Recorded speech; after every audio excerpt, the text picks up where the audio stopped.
worst possible thing you could say when you walk into a car dealership. I spent 5 years with Mercedes-Benz, 5 with General Motors, and the worst thing a person could say when they walk in is, if you could just get me to this payment, we got a deal. So your loan's probably still like 19, which means you got to pay to get out. You're upside down. It's called negative equity.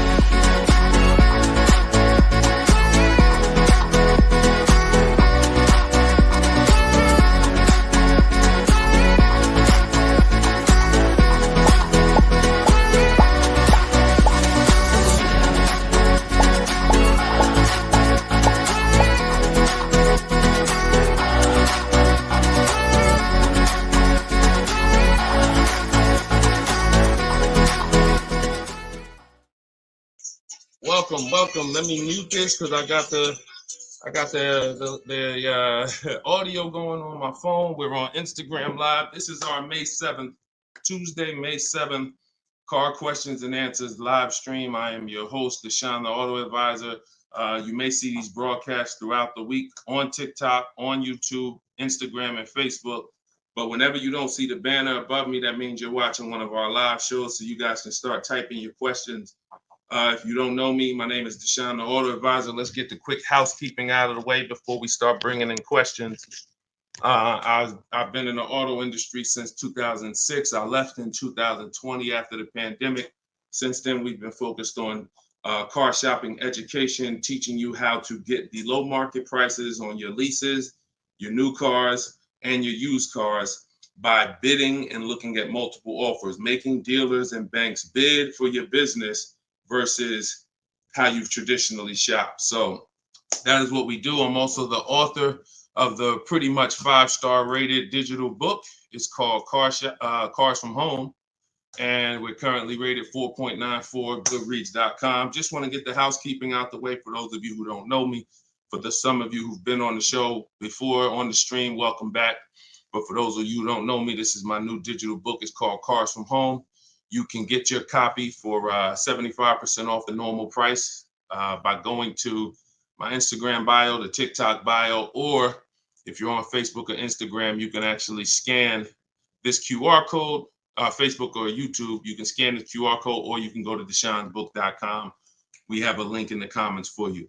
Lastly, I am the host of the masterclass, Everything You're Doing Wrong, Buying, Selling, and Leasing Cars. Some of you have asked, I share a lot of people who are using these strategies throughout the broadcast. Some of them are people who have my book. Some of them are people who attended my free masterclass, and some of them are in my car shopping school, Maps Academy. So either way, you guys can get anything you need from me in the bios or in the comment section. So let's get started, Dolan. You can bring in the first question. This is May 7th. So if you're just getting on, we are live on all 4 platforms, May 7th, 12 p.m. Eastern time. And you can share this with your friends. Tyler from TikTok, how are you? How does gap insurance work on a lease? Great question. Gap insurance covers the amount that you owe if, God forbid, the vehicle is totaled or stolen and they don't find it. So let's just say the car is only worth $40,000, but the actual cash value if the vehicle gets totaled is, $35,000. So if the insurance company is only going to pay out $35,000, the gap insurance would kick in and cover the remaining gap. So now most leases include gap insurance, but you never want to assume that the lease includes gap insurance. Whenever you are getting your offers from dealers, when you're getting your offers, you always want to make sure that you ask for them to include gap insurance. But yeah, that's the way it works. You want to make sure 99% of leases have gap, but you don't want to make that assumption. Always ask when you're getting your quotes that the gap insurance be included. All right, great question. Go ahead, Dolan. Next one. All right, keep sending your questions, y'all. I see you on Instagram. Those of you who are on Instagram, you click that thing that looks like a paper plane, and you can actually see that you can easily invite a couple of your closest friends to the broadcast just so they know about this information when they need it. Because 1 in 5 people are shopping for a car at any given time. So 5 people in a group, 1 of them is going to be shopping for a car, and we want to make sure you guys have the knowledge you need. Go ahead, Dolan. Guys, make sure you are typing your questions all in one question. Try to get it all in one question. What's up, Instagram? This one says new car parts are hard to replace. The dealership wants old cars back. Anybody who's in the business of buying cars wants cars. So it's not just the dealerships, it's the online buyers, CarMax, Driveway, Carvana. They want cars. Local people who buy and sell cars, they want cars. Wholesalers who buy cars to sell to dealerships, they want cars.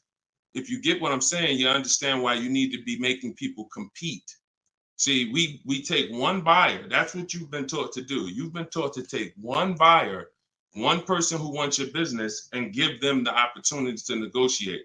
What we teach is for you to actually go to multiple people who want that business and make them compete. And that's how we make sure we get below market prices, because we in order to get below market prices, you must see enough offers to know the market. I'm gonna say that again. In order to get below market prices, you have to know you've seen enough offers to where you know the market. Could y'all keep running up the likes on TikTok? Every time we say something that you like, if you could just tap the screen, it runs the likes up and it gets a lot of people's attention on TikTok. Let them know they need to be here. Okay, so that's what you want. Everyone wants cars back. So you want to make sure no matter where the market's going, electric cars, old cars, new cars, luxury cars, just make sure you are getting at least 5 to 6 offers every time you want to replace a car. We don't trade in cars because you are not going to get the money you could get trading cars. Now, I'm not talking to you about doing private sales either, where you list the car and then you go and you got to, have people come to your house in Facebook Marketplace. I'm talking about the people who pay cash money, inspect the car in an hour, hour and a half, and cut you a check. Those are the people we need to get 5 or 6 bids from, and that's what we teach. Those companies are very easy to find and very easy to work with. Okay, who's traded a car before? If you've ever traded a car before, type the letter T. All right, stay by your phone, y'all. This is live. This is May 7th. This is our 12 p.m. class, so stay by your phone. I want you to make sure we don't just talk here, we dialogue. All right, in order for you to get the most out of the show and for me to continue to do them, you want to make sure you as close to your keyboard so I know you're actually getting value out of the class, out of the stream, because you're communicating, engaging versus just listening. All right, I'll see you, Bell, on YouTube. Anybody who's traded a car before, type the letter T. If you've traded a car, this is important for you to know. It's almost impossible. I see you, Thomas, on Facebook. It's almost impossible, ML Headley, to get the most money for anything, not just a car, for any item on trade. So we don't trade. We don't trade. You're not going to get the most money, and you're not going to know that you got the best offer. You need to get 5 to 6 of these online offers, and that is how you replace your leases. And in the same way, look, you've left money on the table. Some of you know, I got to tell you the bad news first. Anybody who's traded a car since the internet and online car buyers have been invented, you've left money on the table. So I want you to stop. I'm suggesting you stop doing that right now if you really want to make $1,000, $2,000, $3,000 more every time you replace your cars. Okay? Go ahead, Dolan. Shoot the next one in. Jock from TikTok. How can I get rid of negative equity with a lease? First of all, let's talk about why do you have negative equity. This is improper deal structure. So if you went over your mileage, that means listen, you should not be taking a lease for 10,000 miles per year knowing you drive 15. Because frankly, to go from 10,000 a year to 15,000 a year is only about $40 for most cars. $40 more a month, and you get to go from 10,000 to 15,000 miles per year. So it's no excuse that, taking less miles than you need and then having to deal with mileage penalties that you shouldn't have had in the first place. So we see. So our solution for negative equity is to always in most cases to roll it into a lease, because the cause usually for negative equity is you buy your cars. Somebody told you don't lease, you listen to them, but you don't keep your cars long enough to outlive the depreciation. So you buy your cars and you replace them, usually by trade, in a short period of time, 2, 3, 4, 5 years, 6 years, and that's too short of a period of time to replace a car because of the depreciation. But with a lease, you should not have negative equity. Negative equity is something, you have a penalty because you don't owe. Negative equity means the object you owe a loan on is not worth that. So you owe 20,000, but the car is only worth 15,000. In your case, you have agreed to drive 30,000 miles over 3 years, but you're driving 40,000 miles. You drove 40. So you need to pay that penalty in order for you to go to the next car. Okay? It should have been in your lease to begin with because you pay less for it if it's in your lease. You pay probably 15 cents a mile, where on a penalty, you're going to pay 25 cents a mile in a lot of cases. So what you want to do is you want to consider this: staying in the car, waiting to the end of the lease, and if whatever your mileage penalty is, rolling it over to the next car. As far as work your deal out, this is what I would be doing. One, I would do an equity assessment. Before we even talk about this, you need to do an equity assessment. The equity assessment is step 2 in my process. The name of my book is Cars from Home, 7 Steps to Saving Time, Money, and Avoiding Dealerships. So it takes you all the way through the journey of getting your car from home while you are at home. So the second step, which is right after we decide whether we're buying or leasing, is we must do an equity assessment. Some of you, who has a car that they're going to be replacing to get a car? Type me. If you have a car, it could be a lease or it could be you own it, but you're going to be, next time you car shop, you're going to be replacing that car. Who's in that situation? Type me. Stay by your keyboards. Let's go. We're live. This is May 7th. Wake up, people. Wake up. School me. All right, me, I see you. All right. What's up? Y'all can we run the lights up on TikTok? Can we tap the screen? Can we tap the screen if y'all gonna spend time with us on TikTok? Tap the screen. All right.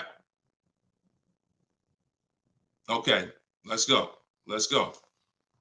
Come on. Don't play TikTok. I'll close the broadcast. All right.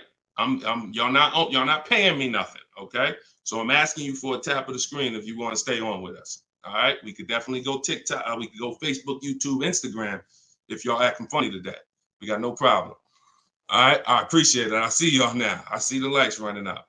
All right, so if you have a car you're going to be replacing, then everybody who just said me, then the first thing, once you decide whether you're buying or leasing, is you need to do an equity assessment. So you're going to call your bank. If you don't have a bank, the car's paid for, then you can skip this step, but you're going to call your bank. You're going to find out what your payoff is. Once you find out what your payoff is, you're going to now, if you have a lease, you're going to ask them, do you have a third-party restriction? Now, once you make a note of those things, that's 4 different paths. See, I just talked to 4 different people. It's very important that y'all understand that I don't teach one size fits all car buying advice. So you got to listen closely to see, oh, is he talking to me? Oh, that's what group I fall in. So I just said, some of you are going to replace a car. You have no money you owe on it. You don't need to call your bank. Everyone else, lease or purchase or finance, you need to call the bank, and then you're going to ask for your payoff. Once you have a lease, you're going to do this next step. So some of you who don't have a lease, you don't have to do this step. Then you're going to ask, do I have a third-party restriction? And you're going to make a note of that. And you're going to put yourself into one of those 4 categories. Okay, this is broken down. This is step 2 in my book. So once you get that information, you're going to go online to CarMax, Driveway, Carvana, Kelly's Blue Book, Instant Cash Offer. Please do not come talking about what Blue Book says. Algorithms in this market mean nothing. The only thing that matters is cash offers. So you're going to go to these people to get your cash offers: CarMax, Driveway, Carvana, Kelly's Blue Book, Instant Cash Offer, Car Guru, Sell My Car, and Auto Nation, Sell My Car. That's 6 offers. And once you have those offers, you will know where your equity position is. You will know if you have equity in your vehicle. You will know if you have no equity in your vehicle. If you are leasing, then there is no such thing as negative equity. Because let's say your payoff is $20,000 and your highest offer is $18,000. You don't have negative equity, you don't owe that. That just means when you go to drop off your vehicle, you can't sell it and make money. That's what that means. Now, if you have a mileage penalty like this gentleman may have, that's different. But that's separate from the equity assessment process. You need to know, what is the asset that I'm driving? What is the asset, the car that I have in my possession, worth on the market? And what do I owe on it? And is there equity there? So that is the step you do before you think about shopping and getting offers, because we break our transactions down into 3 categories. Who we buy our car from, we're getting bids. Who we get our loan from, we're getting bids. And who we sell our car to, we're getting bids. So this is very important in our process of how we get below market deals from home. Okay, so do that step, Jock, and that's what and you go from there. Everything I'm talking about is in my new digital book, Cars from Home: 7 Steps to Saving Time, Money, and Avoiding Dealers. Shoot the next question in, Dolan. Everyone who wants your copy, you can get it for 30 minutes at 75% off. It's normally $97. So everyone who's gotten this book, and we've gotten close to probably 6,000 people at this point, the book is $97. But when you go to my bio now, or my Instagram or TikTok bio, you can get your copy for 75% off, which would be $24, but it's only for 30 minutes. If you're on Facebook or YouTube, just check the comments and go to deshonsbook.com. You got 30 minutes to get your 75% off. Okay, Tyler from TikTok, rolled over $14,500 from a trade into a 36-month lease. Payment only $54 a month. Is this a good strategy? Payments only $54 a month? What do you mean by that, Tyler? $54 a month. How could the payments be $54 a month? You need to know how much you're rolling over into the new deal, because let's say, for example, you have $14,000 of negative equity. Just that alone is $400 a month. Just the negative equity. So I'm trying to find out what you mean when you say rolled over 14.5 from a trip. Oh, wait a minute. I think I know what you're saying. You are essentially prepaying your whole lease. What he's saying is he's taken all of the car that he is trading, which I just told you how much I'm not a fan of that. But he's now essentially doing a one-pay lease, or you're doing a huge down payment. So this is very important. You could be about to really lose your shirt right here. This could be extremely bad for you. You need to make sure you check what I'm about to say to you. If all of that money is being treated as a cap cost reduction, which is essentially a down payment on a lease, let's just say your payment would normally be, matter of fact, let's do this math real quick. And this is why having a consultant and having an advisor and getting education saves you thousands of dollars. Now, $14,500, you are talking about, if you put that into a payment form, your payment would be $400 a month higher, plus the interest on that, plus the taxes, plus the interest on that. So let's call it $430 plus this $54,000 this $54 a month. So let's say your payment would have been, without you trading, would have been like $485 a month. So if they're treating all of that as down payment, then here's what's happening. You're just prepaying the lease. So you have no protection. If that vehicle gets totaled, you are out $13,000. You won't be, anything you put into that vehicle, you're out. That money's gone if the vehicle's stolen or totaled. So what it makes more sense to do is to see if there's multiple security deposits that you could put. You need to get your offers, though, with no money out of pocket, because you can't look at one-pay leases and you can't look at multiple security deposits if you don't know what the original deal was without them. So if my payment is $500 a month, and then if I put multiple security deposits down, it lowers it to $450 a month, then that could be a good offer.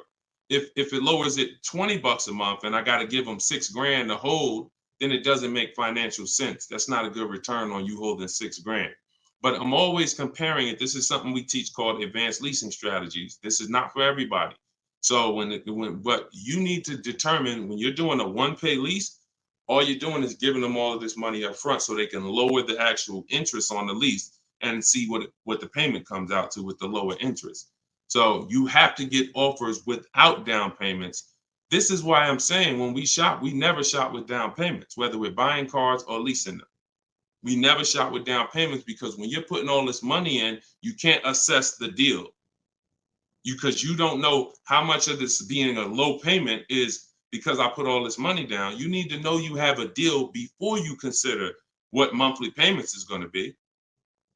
If I'm getting a lease and I shop my offers and my lease deal is under 1%, or my best offer is under 1%, no more than 1.5, somewhere in between there, I know I have a good deal, regardless of how much I'm going to put down. So, and when it comes to purchasing, I need to know people worry about the payment. Some of you are worried about the payment. You don't care about what you're buying the car for, and you're worried about the wrong thing because you're thinking about the loan you're getting. You're not thinking about the car you're buying. Before you think about, hey, what's a good payment on this car? No, the better question is, who's the dealer that's going to sell me that car for the lowest price? Deshone, I want to get this BMW 4 Series. What's a good payment on that? No, you're going to get a BMW 4 Series. Who's the dealer that's going to sell you that BMW 4 Series for the lowest price? If 20 dealers, if say 10 dealers have that car, $60,000 car, some dealers are going to sell it for 65, some are going to sell it for 60, some are going to sell it for 57.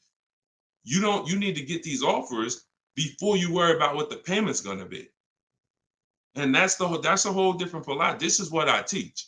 So I'm never going to be in the business of not teaching you to understand the numbers because we make it simple. Whether you're using my book, whether you're paying attention on these live streams, when you are shopping multiple offers, you eliminate this. You cannot be a payment shopper because you'll just be throwing money at deals and thinking you got a deal, but you didn't get a deal. You just threw so much money at it that it lowered your payment to something that you felt good about. Doesn't mean you didn't overpay for the car. All right. Very, very important, y'all. This is $3,000 to $5,000 to $7,000 to $10,000 mistakes. These aren't $100 mistakes. Listen, look, people right now are so distracted. They are asleep. They are asleep. The only way people could continue to make money is people stay asleep. It's not so when I tell you the conversation, you are taught to, when you're buying a house, get help. Make sure you have a plan. Work with the best people. Get a home inspection, even if you're not going to buy the house, right? Don't you get a home inspection even if you're not going to buy the house? Don't you risk $400, $600, $800, even if you're not going to buy the house? Why? Because you want to protect yourself from making a $20,000 to $50,000 mistake. But with cars, this is the only thing that you think, oh, I could just do this on my own. Knowing that every time you buy a car, you have a little buyer's remorse. You hope you hope you didn't overpay. You hope you didn't. So lock in. The only way you are going to win and be like these people that I show on the show all the time, like you see just a ton of people that's paying ridiculous prices, below market prices. And I got more to show y'all. Like my next show, I got like 3-4 million people that hit me with their deals they got in the last 2 weeks that I haven't even pulled in yet. Like you're not going to get these prices until you take car buying as serious as you take buying a small house. Once you start doing that, then you'll start saving 5 and 10 and 15 grand on some of these cars. Until then, you're gonna keep just moving the way they want you to move. Go ahead, Dolan.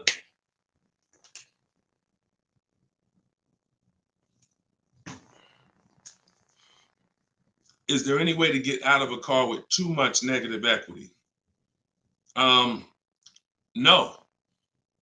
Negative equity is what I call a bad credit for people with good credit. You could have an 800 score. If you have too much negative equity, you're not going anywhere. So the first thing to know is what's the cause.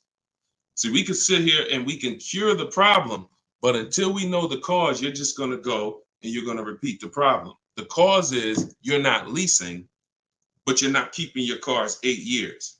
So what you're doing is you're losing on depreciation. Your car's value is going like this. You buy your cars, it goes down 15%, 20% the first year, 15%, 12%, 12% is losing thousands of dollars in value for the first 5 years. And then that's when you go to trade it, or that's when you go to replace it. So you don't keep the car long enough for it to start losing a little bit of value because somebody taught you you could just switch cars anytime you want. Buy them and switch them, buy them and switch them. This is a depreciating asset, and you're going to lose every time doing that compared to someone who's getting great lease deals. So if you're not, our rule of thumb is if you're not buying your car to keep it at least 8 years, you should be shopping for great lease deals, not purchases. So you need to know the cause. Now, once a lot of you figure that out, that that's true, and you learn that all of this bad structure has cost you, you're going to lease. You're going to say, Deshone, I'm not keeping my car 8 years. I'm leasing my next car. If you don't have too much negative equity, then what you should be doing is trying to cover the difference. So you're going to do that equity assessment process that I laid out about 10, 15 minutes ago. You're going to do that equity assessment process.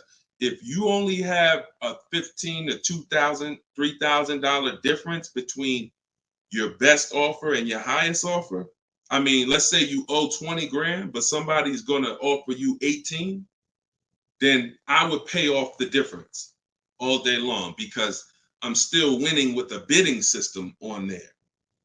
See, when you get bids, even when you have negative equity, that's still you're still getting the most money for the car you can get, which means your negative equity amount is going to be the lowest it can be.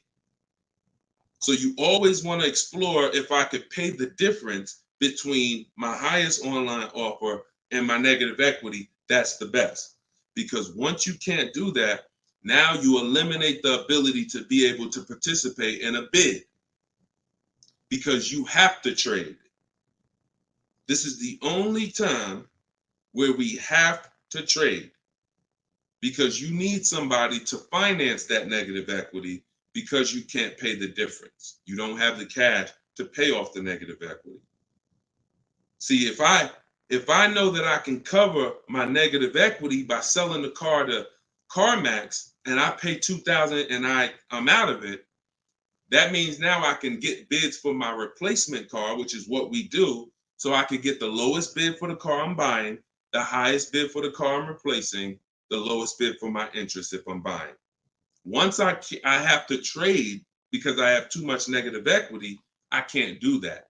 I can only get the bid for the car I'm buying, and then I have to ask that dealer to roll my negative equity into the car that I'm buying. And the problem with that is that dealer is not going to win a bid. So even though CarMax may have been offering you 18, that dealer may only be able to offer you 16. So what would have been $2,000 of negative equity is now $4,000 of negative equity. That's why paying the difference is always best if you want to maximize the deal and get below market deals. That's it. But if you have too much negative equity, you can't do that. Now, it's very important that you understand something regarding the car you're replacing your negative equity with, the next car you're going to buy. You can see Sean uses our bidding strategy. He's in our private group. For all of you who want to know about my private groups and you have to attend, there's people who ask me, who are these people? You must attend my masterclass in order to be eligible to be in our educational course. So this is but what it is my book in video form with coaching. So the 7 steps are the same. Those of you who are using the book to get to your goal, use the book. It's just different ways of learning. So anyway, you can see Sean here he got his bids and he found a car that had a $15,000 rebate. He didn't know that, a $15,500 rebate. So if Sean wanted to bring negative equity over to this vehicle, he's buying the car so low with all the rebates, he could bring over 5, 10, 20 grand of negative equity and he's still going to be able to do it. Because as long as you're getting a big discount, you actually can, the bank is not going to lend 25% more than like 25% more of the car's value. So you can't slap 10 grand of negative equity on a $30,000 car. And the bank is going to look and say, why would we lend $40,000 on a car that's worth 30? There's something called loan to value ratios. It's in all forms of lending, loan to value. So you have a cap based on the price of the car. There's only 25% or so more that the bank is going to lend. So if you're trying to do no money down deals, having too much negative equity prevents those. So this is why we need to get out of negative equity and stay out of it and start leasing. Stop buying your cars. The only time you actually switch from a purchase with negative equity, I own my car and then I'm switching to another car and it's a purchase, not a lease, is if you had like an emergency. You were going to keep the car 8-9 years, but you just had a bunch of kids and now you need a whole different car. It's a life, but if you're not keeping the next car 8+ years, you shouldn't be buying again. You're going to be back in negative equity every time. Okay? All right. Go ahead, Dolan. You can shoot the next question. TikTok, I see y'all. We are live. This is May 7th. This is our 12 p.m. Eastern time show. If y'all can, every couple minutes, if you could tap the screen, if you're enjoying the show, if you're enjoying the stream, keep running the likes up on TikTok. Appreciate y'all. All right. Instagram. My lease on a CX5 is coming up. CarMax value is showing 21,000. My buyout is like 18. Should I buy it and keep it? No. Why would you go from a lease with a great, and look, I'm going to talk different on every show because I know some of you are new. Okay? Who's new here? If this is your first time ever on a live broadcast, on a live stream with us, just type the number 1 and then we'll answer the brother's question here. Who's new? All right, I see you, Khaleesi, on TikTok. I see you. If this is your first time on a stream, you've never been on Car Shopping Questions and Answers with us, type new. Okay, I see you, Matt, on Facebook. I see you, Vince, on Facebook. Melanie on YouTube. DJC Square, I see you. Okay, I see you, John, on YouTube. Okay. All right, TikTok quiet today, boy. I never saw TikTok this quiet. They ain't hitting no likes or nothing. That's all right. God bless them. God bless them. All right, so Instagram. Let's talk about this. Let's talk about this equity position you're in. Right now, you could sell that lease and make $4,000. Why would you want to go from a lease, which is a not keeping my car 8 years? I want full warranty. I want low payments. I want to drive a lot of car for a low amount of money. Now I can shop for this new deal, get a great deal on the CX5. Just so you know, understand something. CX, look, let me show you something. This was Tiffany rode in, and Tiffany got a Mazda CX50 a couple weeks ago, not too long ago. Look at this. So let me show you just kind of what this could look like in a great world. So you understand, she got a 2024 Mazda CX90. She literally paid 44. The sticker price on it was 44,000. She used our system. She actually wrote. This is a testimonial about the book, so you can see at the top says, "I believe we got a great deal from what we learned from the rest of the book." So look at this. She got bids, $44,800 vehicle. She ended up getting a $6,530 discount. That was her best offer. And then, so her lease payment on this would be incredibly low if there's a good lease program. But you're not going to save this kind of money negotiating. You want to sit at home, get bids, contact at least. We get at least. We don't make a decision until we get 5 to 7 offers.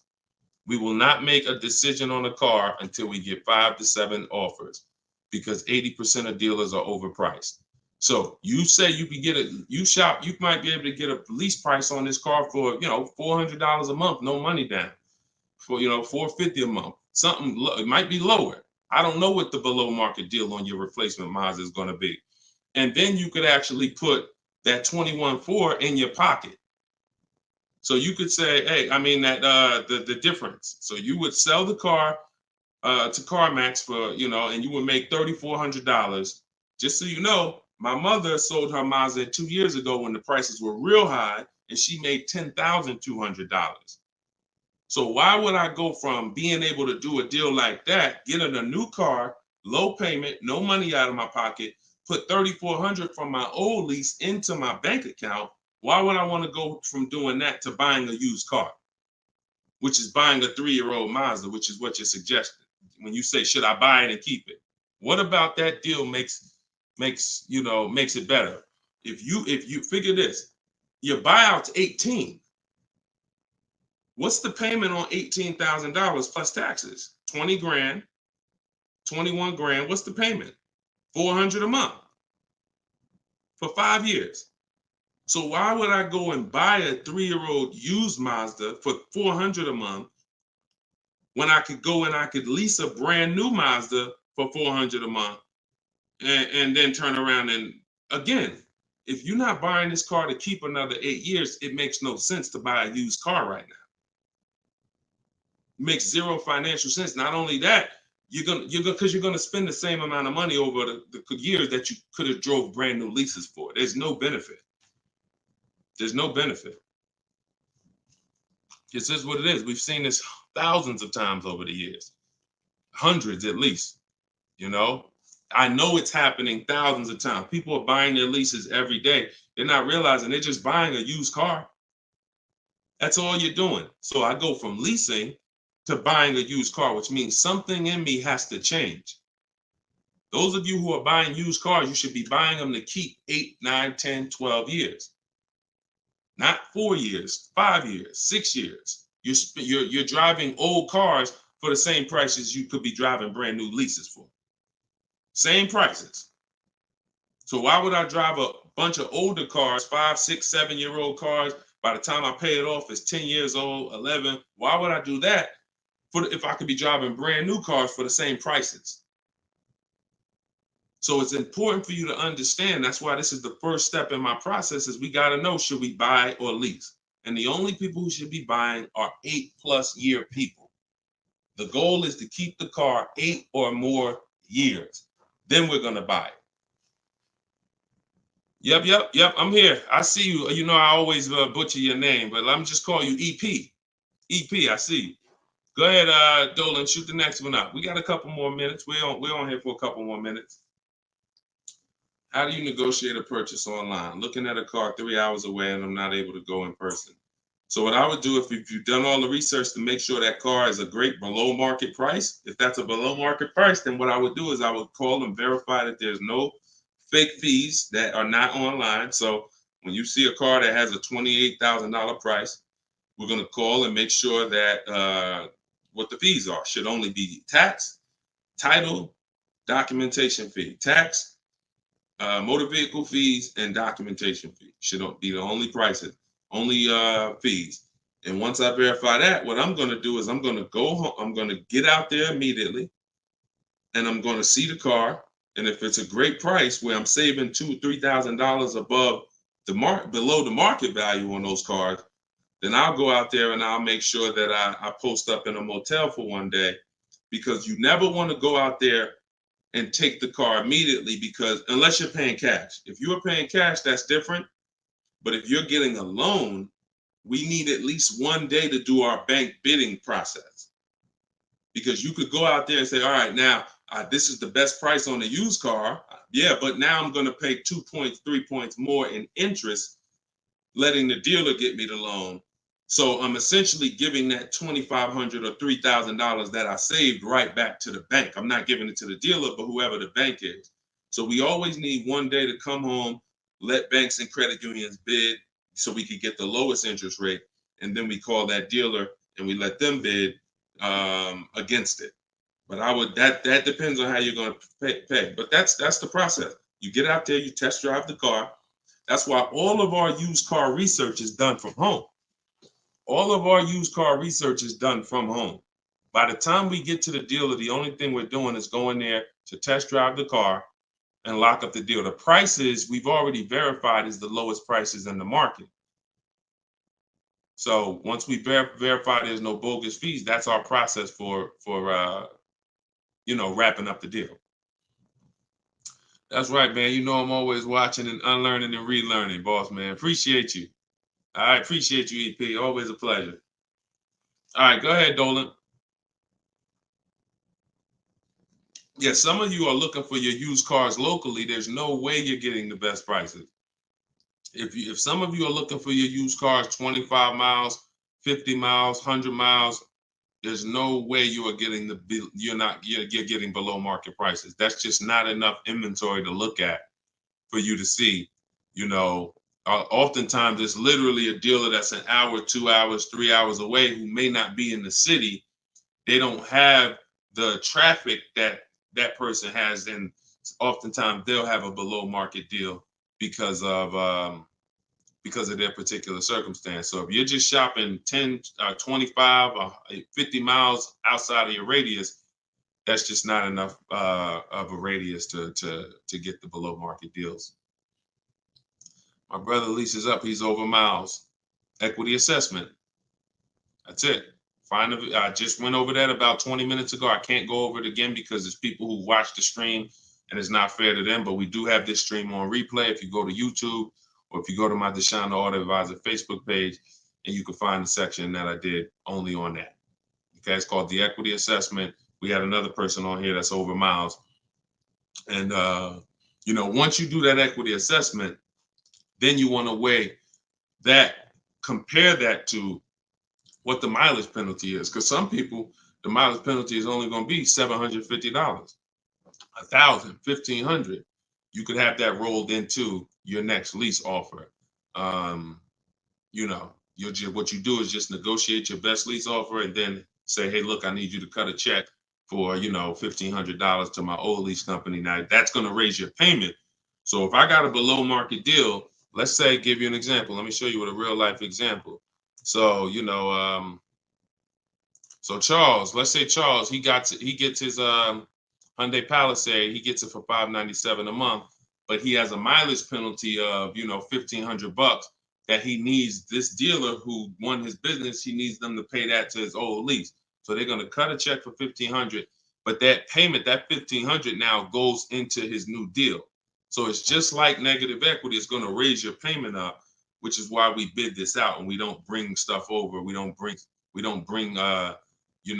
mileage penalties over until we have already found the dealer that we're going to buy our car from, because they've given us the biggest discount.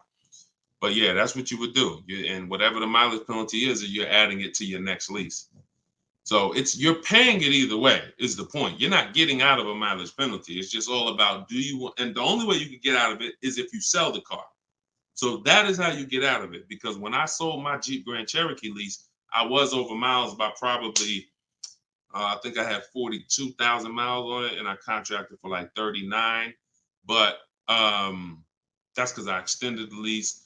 And when I extended the lease, I was doing more driving, and I just said, I knew I had so much equity in the car, because again, that's when cars were worth literally $7,000 to $12,000 more all through the pandemic. 2020, 2021, 2022, we had people cashing out, making $8,000, $10,000, $12,000. Some of you might have saw some of our videos and used what we were teaching then. So once you do that, that's the only way you get out of a mileage penalty is you sell the vehicle, and then it's all whole. But if you're not doing that, that mileage penalty is going to be paid. It's just what I just told you is a way to get the deal done without having to pay the mileage penalty out of your pocket. You're rolling it into your next deal. All right, go ahead, Dolan. All right, y'all, this is our Tuesday 12 p.m. stream. We're on here for a few more minutes. Keep your questions coming. Try to get to as many as we can.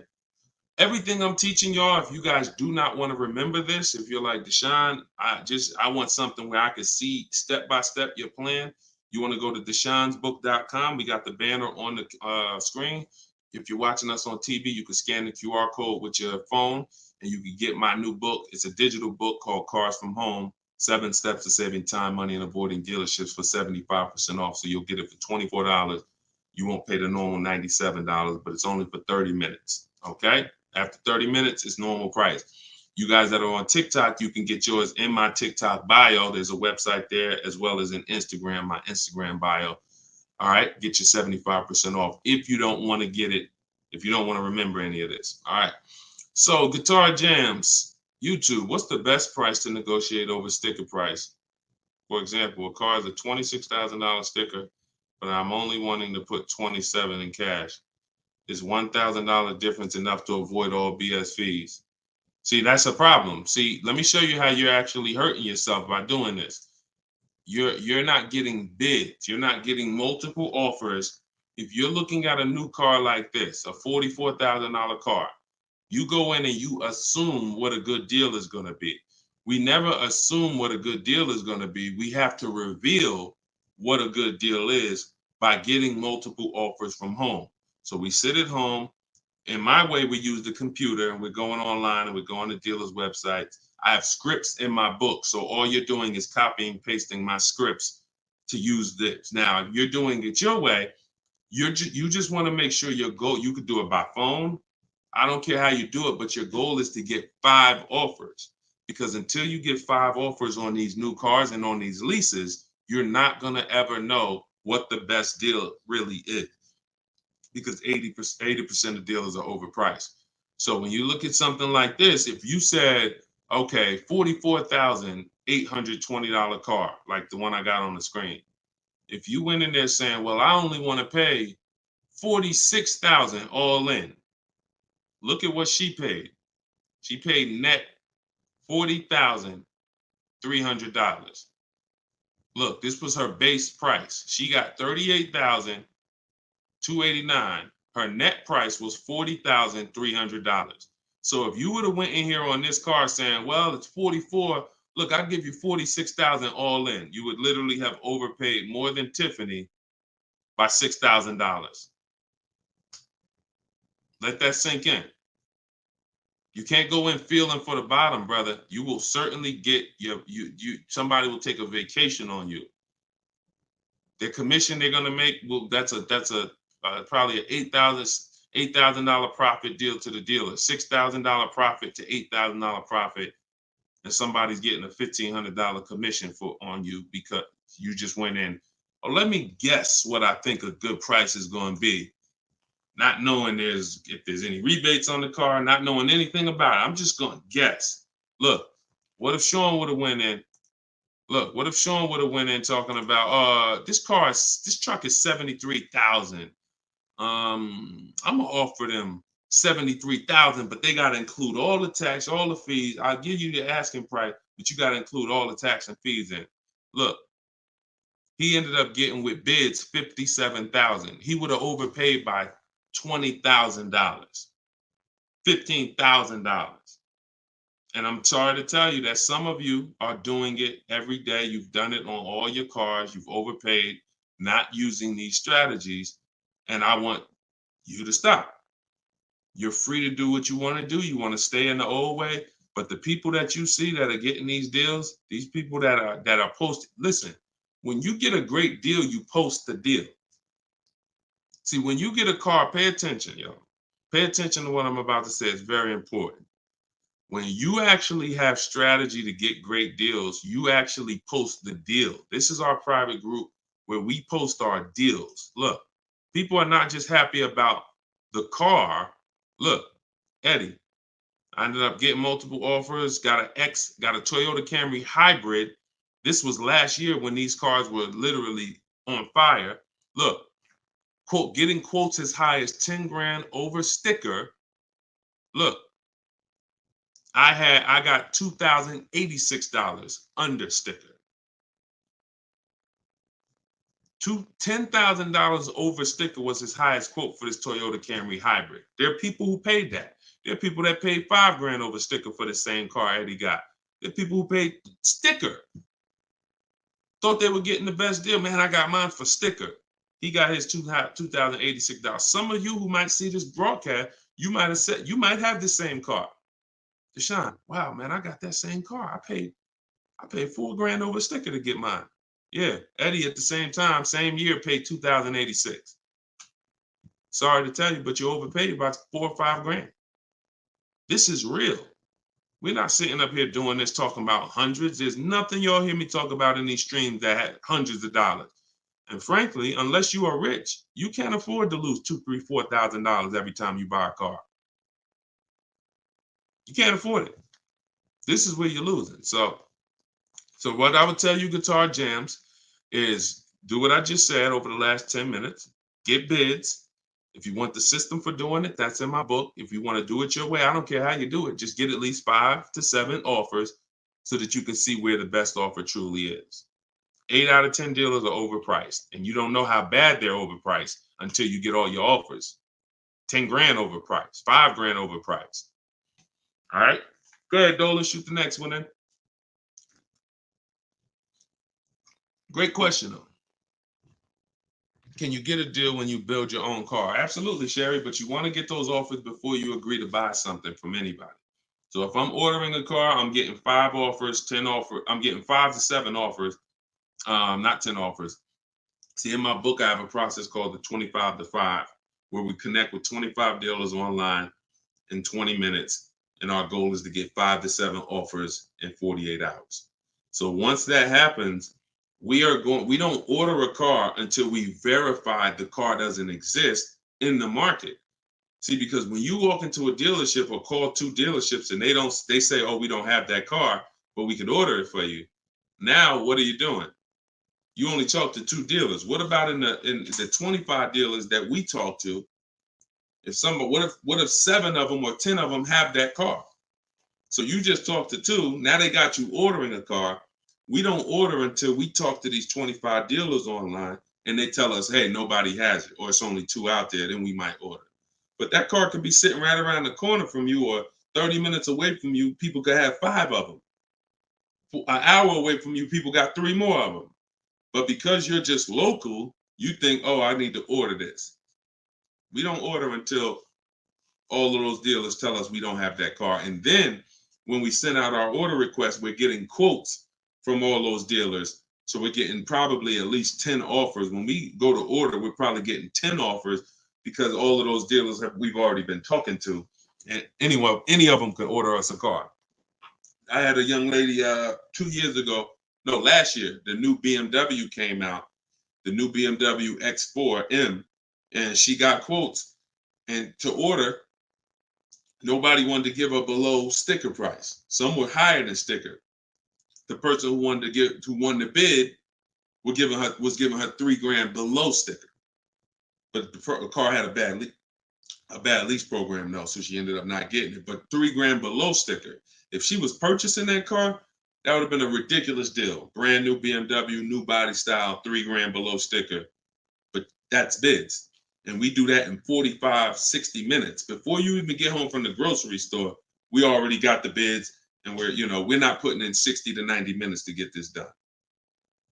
So my process is not just money, it's time. I don't want to spend more than 60 minutes to get a car. And I could get any car, any price. All of these people that you're seeing, Danielle, Kimberly, Bonita, all these people right here, Charles, they could get that Zafrina, they could get these cars, they could get these same deals that y'all seeing, and they're probably 90 minutes. Some of them might be 60 minutes because it was their first time, second time, some of them. Second time you get it, you're probably 60 minutes because it's a repetitive process. Getting a car, getting these bids is so repetitive, you'll see. This is what I should have been doing years ago. I don't know why. So easy. All right, go ahead, Dola. Shoot the next one in.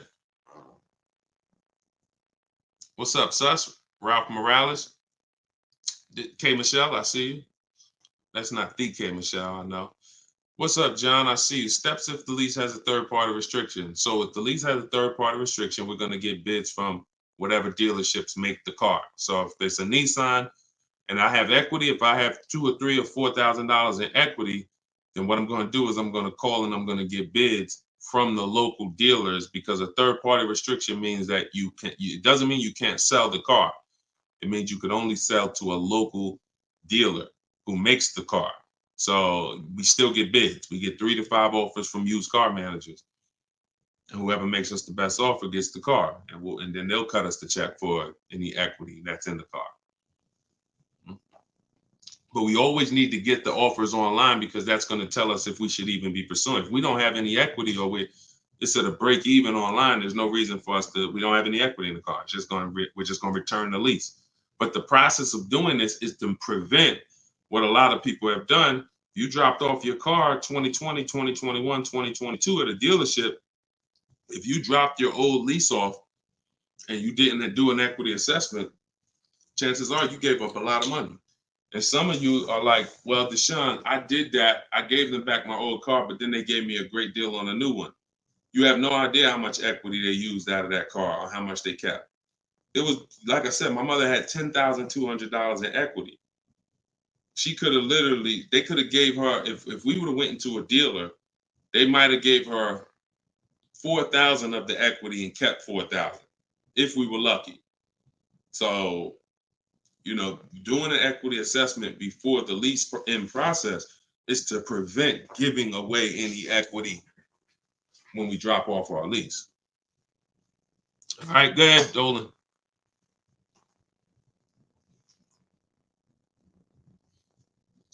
This is our Tuesday, May 7th live show, 12 p.m. If you don't see the banner above me, that means we're live. So you can type your question. Dolan will bring them in. We got another couple minutes. Hey, Deshone, currently in talks with dealers for a good offer. Thanks for all your help. Great. I feel empowered and confident I'll get the best price. Get the book, everybody. Stop leaving money on the table. Thank you, Nico Smooth. See, it's empowerment. It's the only way to feel empowered. You are not going to feel empowered going and negotiating with a car salesman. Anytime you're working with us, it's already set up for you to leave not able to guarantee you got the best deal. Nico Smooth, he's going to guarantee it. I don't know if that's a woman or man, but they're going to guarantee it because they're getting offers. They're getting offers. If you went in, if you had to buy a 100-inch TV and you just went out right now in the first store you found that had one, you just paid it. Or you looked and said, man, I think that's a good price. 100-inch, man, that's only, $900. I feel like that's a great price. Meanwhile, you didn't look on Amazon. Amazon had a better brand for, $200, $300 less. Or Amazon had the same brand, or Walmart had a better brand for $300 less, or Best Buy. These are the same principles. It's impossible for you to go into a car dealership and get a good deal and you don't know the market. The market you only know through getting offers. Once you get the offers, you see what the best market prices are and you pick the lowest one. That's how you get the below market offer. So I'm glad, Nico. Enjoy, and definitely send us your success story. Just like Tiffany did, email me your success story when you get that offer and you close that deal out. Way to go. Go ahead, Dolan. What's up, Todd Billions? Do you need to check dealers in other states? I live in Florida. Depends. We will go with, all right, so some people will do my strategy is called the 25 to 5. We're connecting with 25 dealers online. Some people, they do it through offers. If the state is not too big, maybe their 25 dealers is all, if their state is really big, maybe the 25 dealers are all in the state. But some people, they might only have 12 dealers in their state, and so they're going cross state lines, and that's very common. That's very common. If you look at Sean posted in our group, and he said he ended up expanding his search to 150 miles outside his area to find this deal. He said, I'm going to another state to pick this up, which is something I never would have thought of before he attended the class. So he attended my master class. All of you who want to attend my free master class, it's called Everything You're Doing Wrong, Buying, Selling, and Leasing Cars. You can go to my TikTok bio, and you can go to my Instagram bio. We have a comment in the comment section for you guys who are on Facebook or YouTube. But this is, the local business is going to die. When you see and you shop online the first time properly, you're going to find out that the local business is going to be dead to you unless they win the bid. And you're not going to be committed to local anymore because, look, Sean is driving to another state because his best offer, it saves him $4,000. So no other dealer near him made him the other offer. This dealer that's in another state made him, and it's $4,000 better. So literally, if he has to drive 4 hours, 2 hours there, 2 hours back, he's literally making $1,000 an hour. This is the money we talk, big money talk. So yeah, go as far as you need to get 5 to 7 offers and get the below market deals tied. Go ahead, Dolan, shoot the next one up, brother. Great question.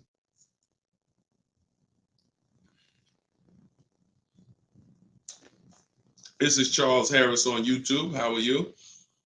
Hey, Deshone, why you don't have PayPal for a payment method? Um, that's a great question. We've used PayPal probably twice since we started our company in 2021. We just found that Stripe was a better company to work with for the business. We do have, I believe we have Klarna. So for those of you who are familiar with Klarna, they'll let you break up the payments interest free. For the book or any product we sell, we make Klarna available for the last year. But PayPal is just a little different to work with. We've enjoyed working with Stripe.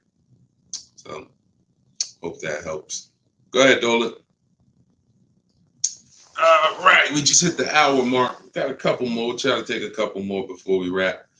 Lenice from Instagram. By the way, everybody, if you just jumped on, this is our Tuesday, May 2nd, May 7th, rather, 12 p.m. live. So we are live. So feel free to ask your questions. If you don't see the banner above me, then that means we're live and you can type your questions.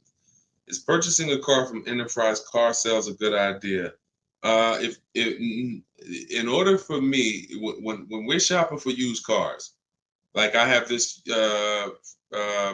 used Infinity truck. We got it a year ago. It was 2020, so it was 3 years old.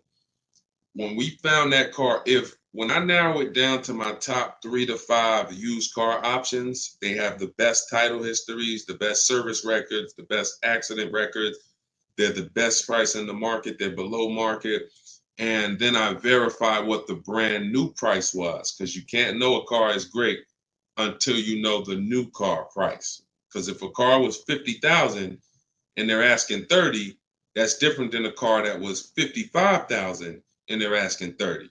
The $55,000 one has more value, has more equipment, more options, so it's a better value. So it's impossible to get a great deal on a used car without knowing what the original price was. So you might have picked a car that's, this one is 30,000, but again, the original price was 50. Meaning, while another one might be 31,000, it's $1,000 more, but the original price was 55 or 57. So you got to know what was in the new car price to be able to compare when we're getting. So if I narrowed it down and that Enterprise car was in that bunch, I'm not opposed to it as long as it has great service records, great accident history, great title records. But the title is going to show as a rental. So when I say great title history, you got frame damage, you got salvage titles, you got rebuilt titles, cars that have been totaled, rebuilt. You have different forms of title: personal lease, personal vehicle, corporate lease. These are all different categories of title. So if you get one that has a rental, then that price needs to be considerably less than the other cars on my list. That's the only way I would look at it. Great service records, great accident records, and then compared to the other cars in my bunch, it's got to be $2,000 less than them. 1,500, 2,000 less. So that's the only time I consider it. Go ahead, Dolan. Now, the way we shop for new cars and leases in my book, and the way I teach, is the 25 to 5 strategy. That's when we're connecting with 25 dealers online to get 5 offers, 5 to 7 offers, 25 to 5. When we shop for used cars, we're using my multiple marketplace strategy. So we're going on every marketplace that has used cars, 8 of them: CarMax, Carvana, Driveway, eBay Motors, Car Gurus, Cars.com, Carfax.com, Autotrader.com. We're going on all 8 marketplaces because these marketplaces have different prices, different inventory, and that's how we shop it, and we narrow it down from there. All right, Fo from TikTok. Best way to trade a vehicle and not be upside down.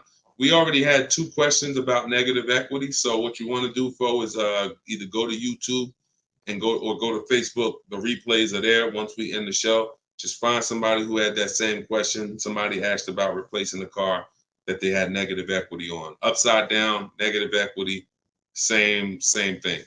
Just 2 different terms. Go ahead, Dolan. Everybody getting value out of the show. If you're getting value out of the stream, type $signs, type a $sign. If you're getting value out of the stream, type a $sign. All right, everybody getting value? All right, I see you. Perfect. Good. Good. I see you, John. I see you, Tracy. All right, I see you, Sterling. Yep. I see you, Charlene. I see you, EP. Perfect. Glad everybody's getting value. Charlene said, thanks for the education. I just finished the first read of your book. Now I will start the process to buy a new car following the 7 steps. Congratulations, Charlene. Way to go. Now, some people choose to go the book step by step. So the last step that Charlene just said, step 7 is delivery. So you're not really getting, some people do this. And it depends on how you learn. The book is set up in a way where everything I teach is set up in a way when y'all hear 7 steps, it's set up where if we talked on the phone, I would be saying, do this first, call me back. Do this second, call me back. Do this third. And then by the time we get to step 7, we're setting up for delivery or the pickup of the car. So some people never read the whole book. They just do 1 step at a time and they never see step 7, me congratulating them for delivery until they are at that step. Some people read the book straight through and then come back and do the steps. So whichever way you decide is up to you. The quickest way to your car, the quickest way is to just do 1 step at a time and then not read forward until you get to that step. But everyone learns different, and everybody, that's just if you want the quickest way, you want to get a car in literally 48 hours, don't read the whole book. Read 1 action step at a time, cross it off the list, and get it done. And then you'll have your car in 48, 72 hours. Okay, go ahead, Dolan. TikTok, using your book, all of these lease prices I received are too high, over 1.5%. Next step. Well, as I mentioned, once you get 5 to 7 offers, that means that car has a bad lease program. Not the brand, the car. So that Jaguar has several cars. That particular one, and it could be that trim level, has a bad lease program, in which case I always say with leases, we want to have at least 2 to 3 options because we cannot control the lease program. So whatever the dealer was, so if you see a 1.5% lease, 1.6, 1.7, 1.8, 1.9, then that 1.6, that dealer's beating everyone else. They're selling you the car less than everyone else. But if they're at 1.6, then that means their lease program is bad. That's why we always get 5 to 7 offers.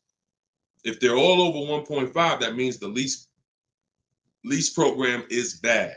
And we do not lease cars with bad leasing programs. We go to our next choice because you'll see, literally, it's day and night. A $60,000 car could have one lease price of $900, and then you have a $65,000 car like Frena got. $65,000 vehicle, she paying $579 a month. 2024 Jeep Grand Cherokee. Got it a little while back. So this is, lease programs make the difference. What we do is use bids to get the lowest price on the cars. We're gonna always get that. But once we can't control the lease program. So we always have 3 options. With purchasing, we don't need 3 options because once we get our bids, we're gonna just find a dealer that's gonna be the lowest. Nothing else matters. We don't need to worry about a lease program. Go ahead, Dolan. German Tink from TikTok, I see you. If our credit is not good, I feel like we don't have room to negotiate. True? No, your credit, you do. You see, again, we're mixing the loan with the price of the car we're buying. That's where you're going to overpay. Because if you have a loan, you have bad credit, the only thing that should be affected is the interest you pay on the loan. That should be between you and the bank, the lender, not between you and the dealer. So what your job to do is, if you have bad credit, the lender you get your loan from is going to tax you for it. You're going to pay higher interest than what someone with good credit would pay. But what you should not be doing is overpaying for the car because you didn't get bids. So you can get bids for your car, and then you can use a company that gets deals done, that gets people loans, even with bad credit. And you know, I use Limbuzz. I recommend Limbuzz. I don't use them. I recommend them. So you could either, pay a high interest rate and get a great price on the car, or you could do what most people do: get a bad price on the car and pay a high interest rate because they're going and they're shopping desperately. So in my process, we would get with Limbuzz, get our pre-approval with Limbuzz, and then we would go and we would shop and get bids to make sure we're finding the lowest price on the car. See, once you learn what we're doing and you start doing what I'm telling you, using what we're talking about here, you're going to see the car price is independent from the loan. You've been taught to focus on the loan, which is how much my monthly payment is going to be. Oh, am I going to not be able to negotiate? The car's price we're negotiating has nothing to do with the loan we're going to use to buy it. Okay? So everything that I taught from today, guys, is in my book. It's my new digital book. It's called Cars from Home. You saw it if you were here earlier. We're rated 4.94 on Goodreads.com. Thank you to everyone who's reviewed the book and gave us 5-star reviews. You can get your copy in my TikTok bio for 75% off. That's $24. It'll be in your email in 2-3 minutes, in my Instagram bio. But don't let that timer run out, because then the price does go back up to $97. You can get yours for 30 minutes. And the same thing online here on YouTube, Facebook. We have the banner here. You can scan this QR code with your phone if you're watching us on TV. And this is what we do, y'all. We do these shows throughout the day. You can see on what time we'll be live. So we'll be back for the next one shortly. And make sure when you see us, you hop on and ask your questions, all right? But let's go get these deals. Shout out to everybody who's committed to unlearning and relearning. In order for you to win with what we just talked about, you have to unlearn the way you were taught to car shop. You have to unlearn that and relearn the new way. All right? God bless y'all. Enjoy the rest of your day. See you soon.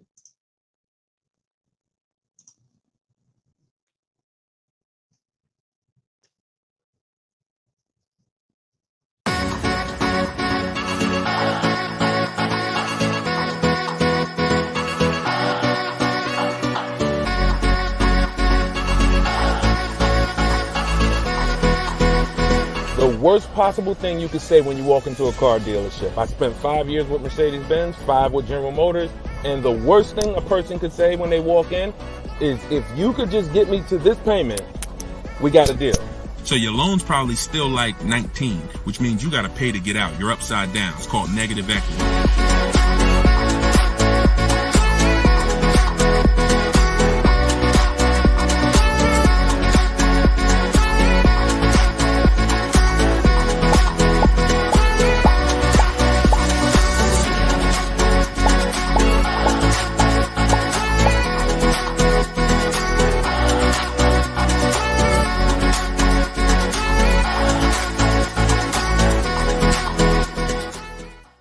In the next 12 months, if you are car shopping now, or in the next 12 months, I want you to type a 1 in the chat as you come in. My name is Deshone the Auto Advisor. I do these live streams throughout the week to answer questions when it comes to car buying the new way. We've been doing this, helping people really since 2021 through education. And so we teach an entirely new way to car shop. A way that has worked for thousands of people before you. And I do these live streams so that you can ask your car shopping questions, and we can try to get you the answers that you need to help you get below market prices, which is the only thing we settle for. So thank you to the people who are tapping the screen on TikTok, running up the likes. I appreciate it. We have Dolan moderating in the back, so you guys can start typing your questions. Everything I'll be talking about is out of my new digital book. It's called Cars from Home, 7 Steps to Saving Time, Money, and Avoiding Dealerships. Thank you to all who have reviewed the book on Goodreads, putting the review page up now.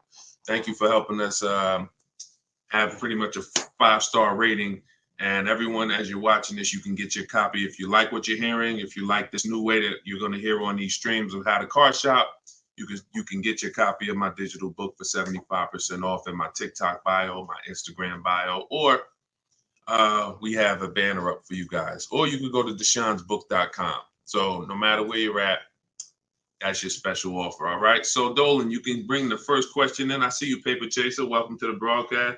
I see you, Benjamin, on TikTok. I see you. First time people. Welcome to all the first time people. If you your first time here, type of 1. Mario Soto, I see you on YouTube. Welcome. This is Chris on Facebook. Hey, Deshone, are dealerships willing to order a car for you if they don't have a car with the options you want? Everyone is usually willing to order a car because every dealer can order. But you want to make sure whenever you're getting an order quote, you're getting at least 5 offers. 80% of dealers are overpriced. So you want to make sure you're always getting on a brand new car 5 offers. And then you'll see how different they are. I had somebody who, I think we're on episode 17. This is episode 17 of Car Shopping Questions and Answers. So on last episode, I spoke about a young lady who ordered a BMW when it first came out last year, the new body style new body style X4. And through bids, she saw multiple offers. Most dealers were charging her $2,000 over sticker price. But once she got her 5 offers, at least 5, she probably got set 5 to 7. Her best offer was $3,000 below sticker. So I always say when you're shopping the right way, it should be a $3,000 to $5,000 to sometimes $7,000 difference between your best offer, which is the below market offer, and your highest offer, which is, the highest of all the other offers. So that's when you know you're shopping correctly. So make sure when you're ordering, you're following that model so you can make sure you're getting your best price. And you do this right from home. You could do it by phone, or you could do it my way, which is using the dealer's computer, the dealer's websites. We do copy and paste models to get quotes directly with dealers, speaking with them on their website. So as long as you do it, that's all that matters. All right, great question. Shoot the next one up, Dolan. Let me open up my phone on Instagram. My phone battery is low, but hope. Okay. Yes, everybody. This is our Tuesday 7 p.m. live stream. So this is live. Whenever you guys don't see the banner above me, then that means we're absolutely live, and you can ask your questions. We rebroadcast these streams all through the day, so you can send your friends, family to them. But whenever you don't see the banner above me, that means we're actually live, so you can ask questions. Okay, go ahead, Dolan. This is from TikTok. I need a new truck. Any advice? Or the first thing, all right, I'm getting ready to tell you the first thing you think about when you are in your position. And this is the first thing that all of you should have thought about. If you haven't thought about this yet, you've already skipped something that is very important. The first step in my process is always to ask ourselves the most important question. Does anybody know? I know we may have a lot of new people on here, but does anybody know what the most important question is? It's probably going to take you too long to type it. So I just want to see if anybody knows what the most important question is. I'll give you guys maybe 5 to 8 seconds to chime in some answers. Can I afford it? That's a good one, but no, that's not the most important question. That comes a little later in the process. Come on, Benjamin, Charlie. Am I keeping the car 8 years? My man, way to go right there. DM me, man. I'm gonna get you a free copy of my book because I like that. All right, that's the most important question. Just DM me on TikTok. I can't read DMs, y'all. So if you actually have DM me, 99% of the time, I'm not gonna see it because I have a team that helps me with my social media. So I'm not seeing DMs because we just get way too many throughout the day. But in your case, yeah, send me that. Yes, but that's the most important question because here's the thing. The first thing you want to think about is how long you're going to keep it because you're about to buy something that's going to go down in value. You're not going to get the most value out of it until after 7 years. that's when you're going to get the most value. Everything before that, who knows, when I break these things out, I'm showing you the depreciation curve. And this is how your vehicle is losing value. So if you buy a new vehicle, it's losing value like this.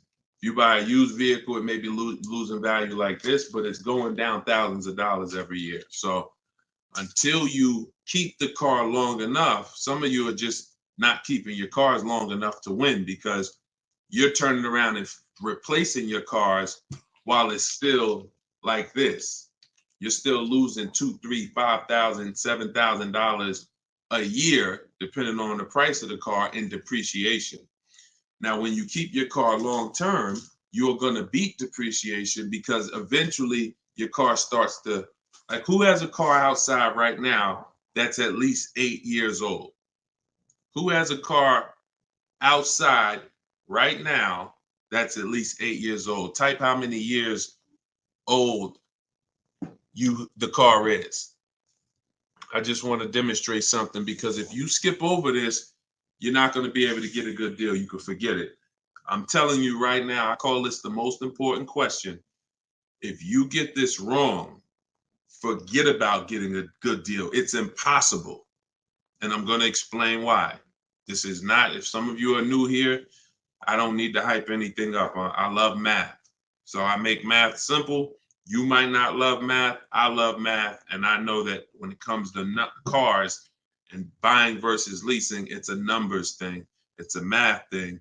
And I'm telling you that if you're not going to keep your car long enough for the depreciation to level out, like you can see Chris here on Facebook, he has a car 10 years.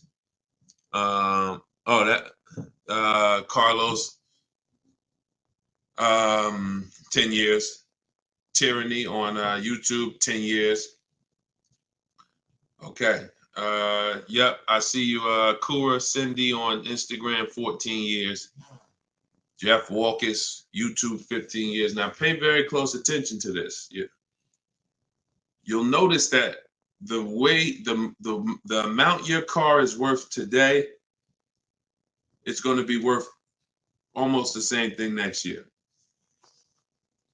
It's going to be worth almost the same thing next year. If your car right now is worth, if it's 9 years old and it's worth $8,000, a year from now it's probably going to be worth $7,600. That's when you have beat depreciation. Tap the screen on TikTok if that makes sense. See, if your car is only losing, some of you see these answers, until you are actually keeping your car long enough. It's not about when you pay off the car. A lot of people think that that's the car's paid off. It doesn't matter. The value of the car is going down. This is why I call this the unseen expense. Depreciation is the unseen expense. And so how do we beat it? You can't replace the car in 2 years, 3 years, 4 years, 5 years, 6 years, 7 years. Can't replace it. You have to replace it either after that, or if you're not going to keep it that long, you should be shopping for a lease. And I'm going to show you the numbers before we move on from this. I'm going to make this point very clear. Now, this is step 1 in my book. This is why if you don't get this step, you cannot get a great deal on a car. So Instagram, I just want to let y'all know that if you're enjoying what we're doing, there's a button that looks like a paper airplane at the bottom of the screen. If you could hit that and just quickly in 10 seconds, tap 3 friends or 1 friend, anyone, I don't care. Just invite people over, because I know they'll appreciate it. Because a lot of you guys have friends right now that are outside in dealerships getting overcharged as we speak.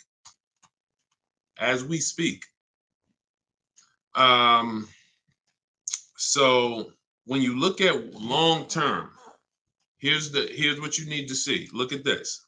And I'm going to show you to end this question from TikTok, and why this is what I call the most important question. It's the first question: how many years am I keeping the car?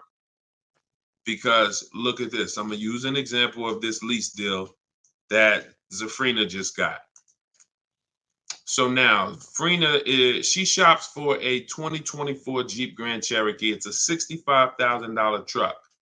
She got an incredible steal on this vehicle.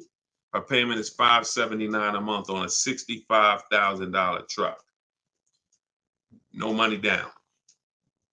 So she did this. She got bids. You're not negotiating for these deals. So I'm just telling you, if you guys want to get these deals, you need to use what I'm teaching you. If you want to get it step by step, it's in my book, in my TikTok bio for 75% off. You won't even leave the broadcast on TikTok. You can get your book for $24 and you'll have everything I teach step by step.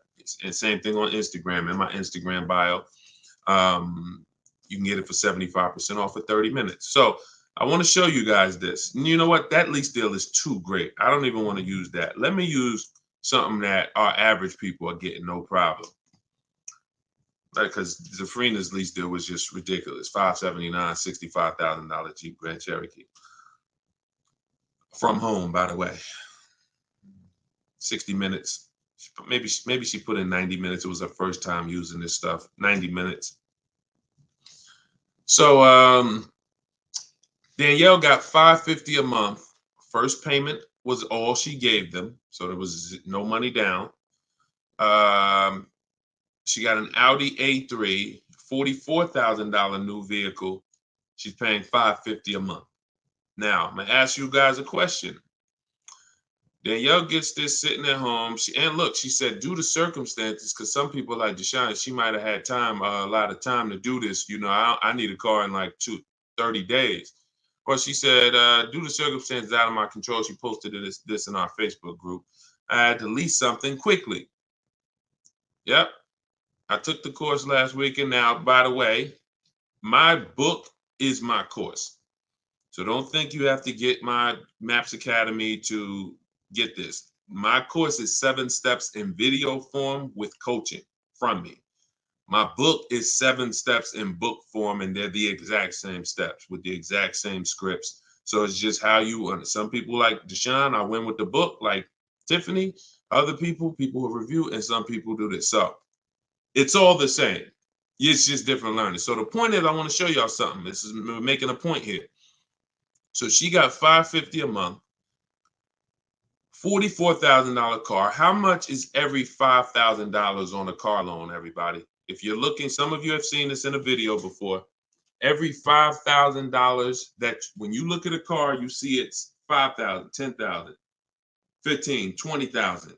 How much is every $5,000 on a car loan monthly payment? Let's see if anybody's seen this. I'll give you guys another.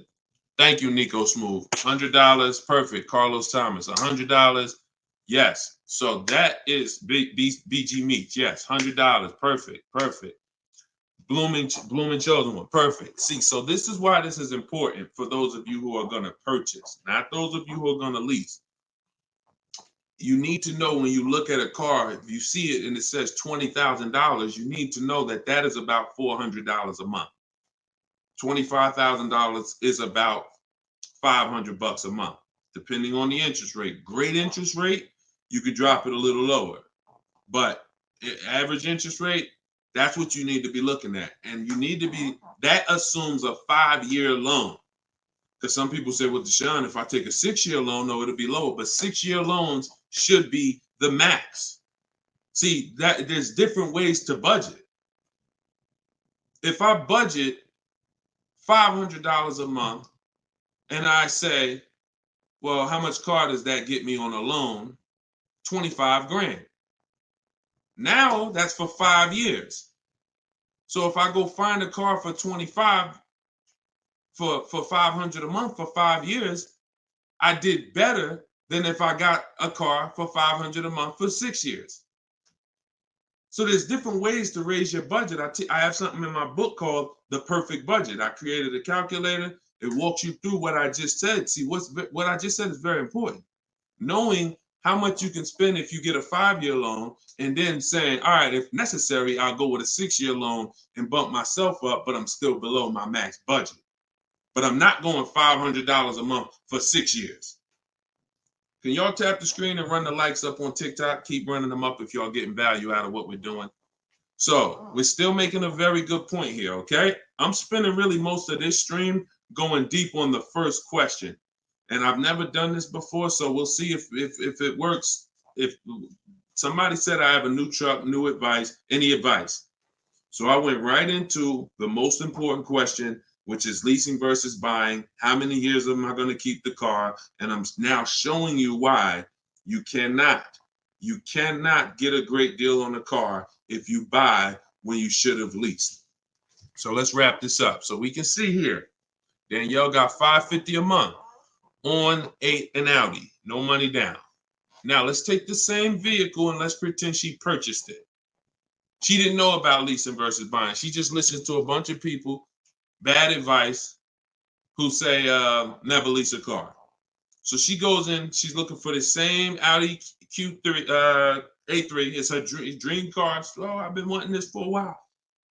So excited. So how much is this going to be? I'd like to do no money down. Okay. Well, $44,000 car. Forget the taxes. Forget everything.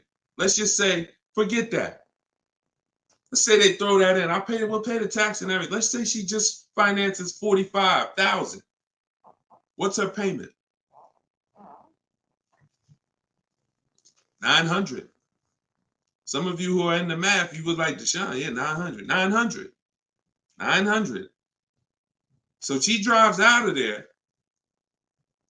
She drives out of there paying $900 for the same car Danielle's paying $550 a month for. Now watch this. Let's just say, now I'm going to show you because I know what you're thinking. Deshone, please send my free book. Okay, I got you. DM me though.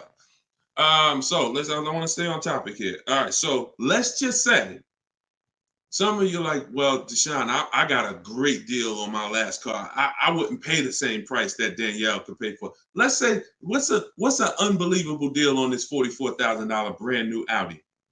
How much discount? I'm gonna let y'all decide. I'm gonna show you why there is no way for you to get a great deal when you purchase when you should have leased. We're gonna kill this.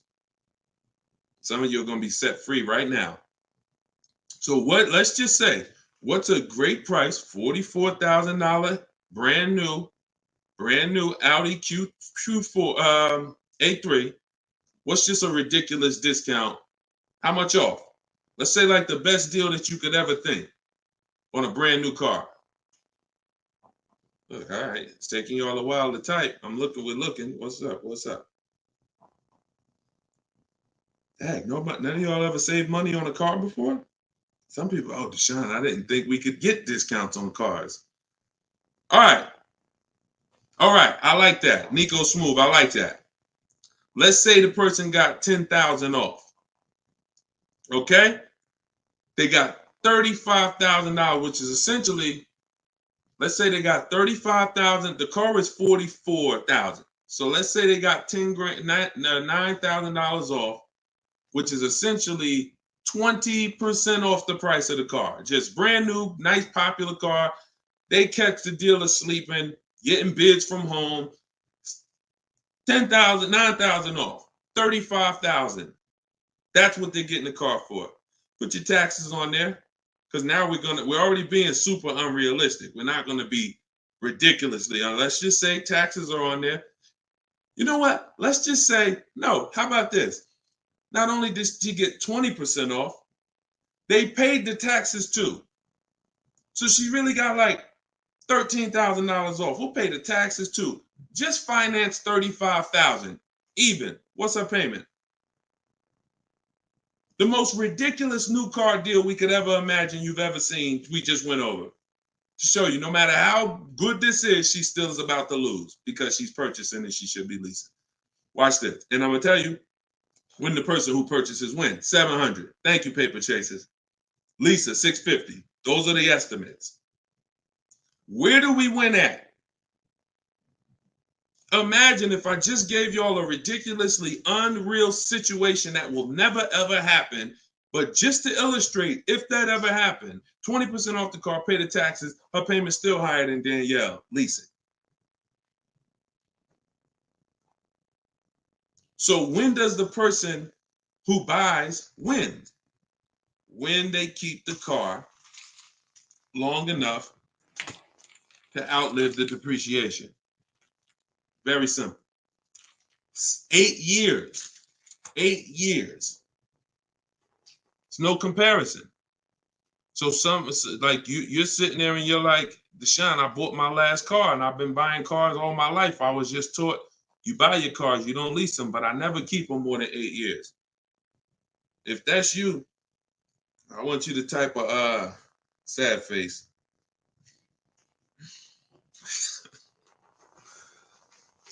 You've lost a lot of money.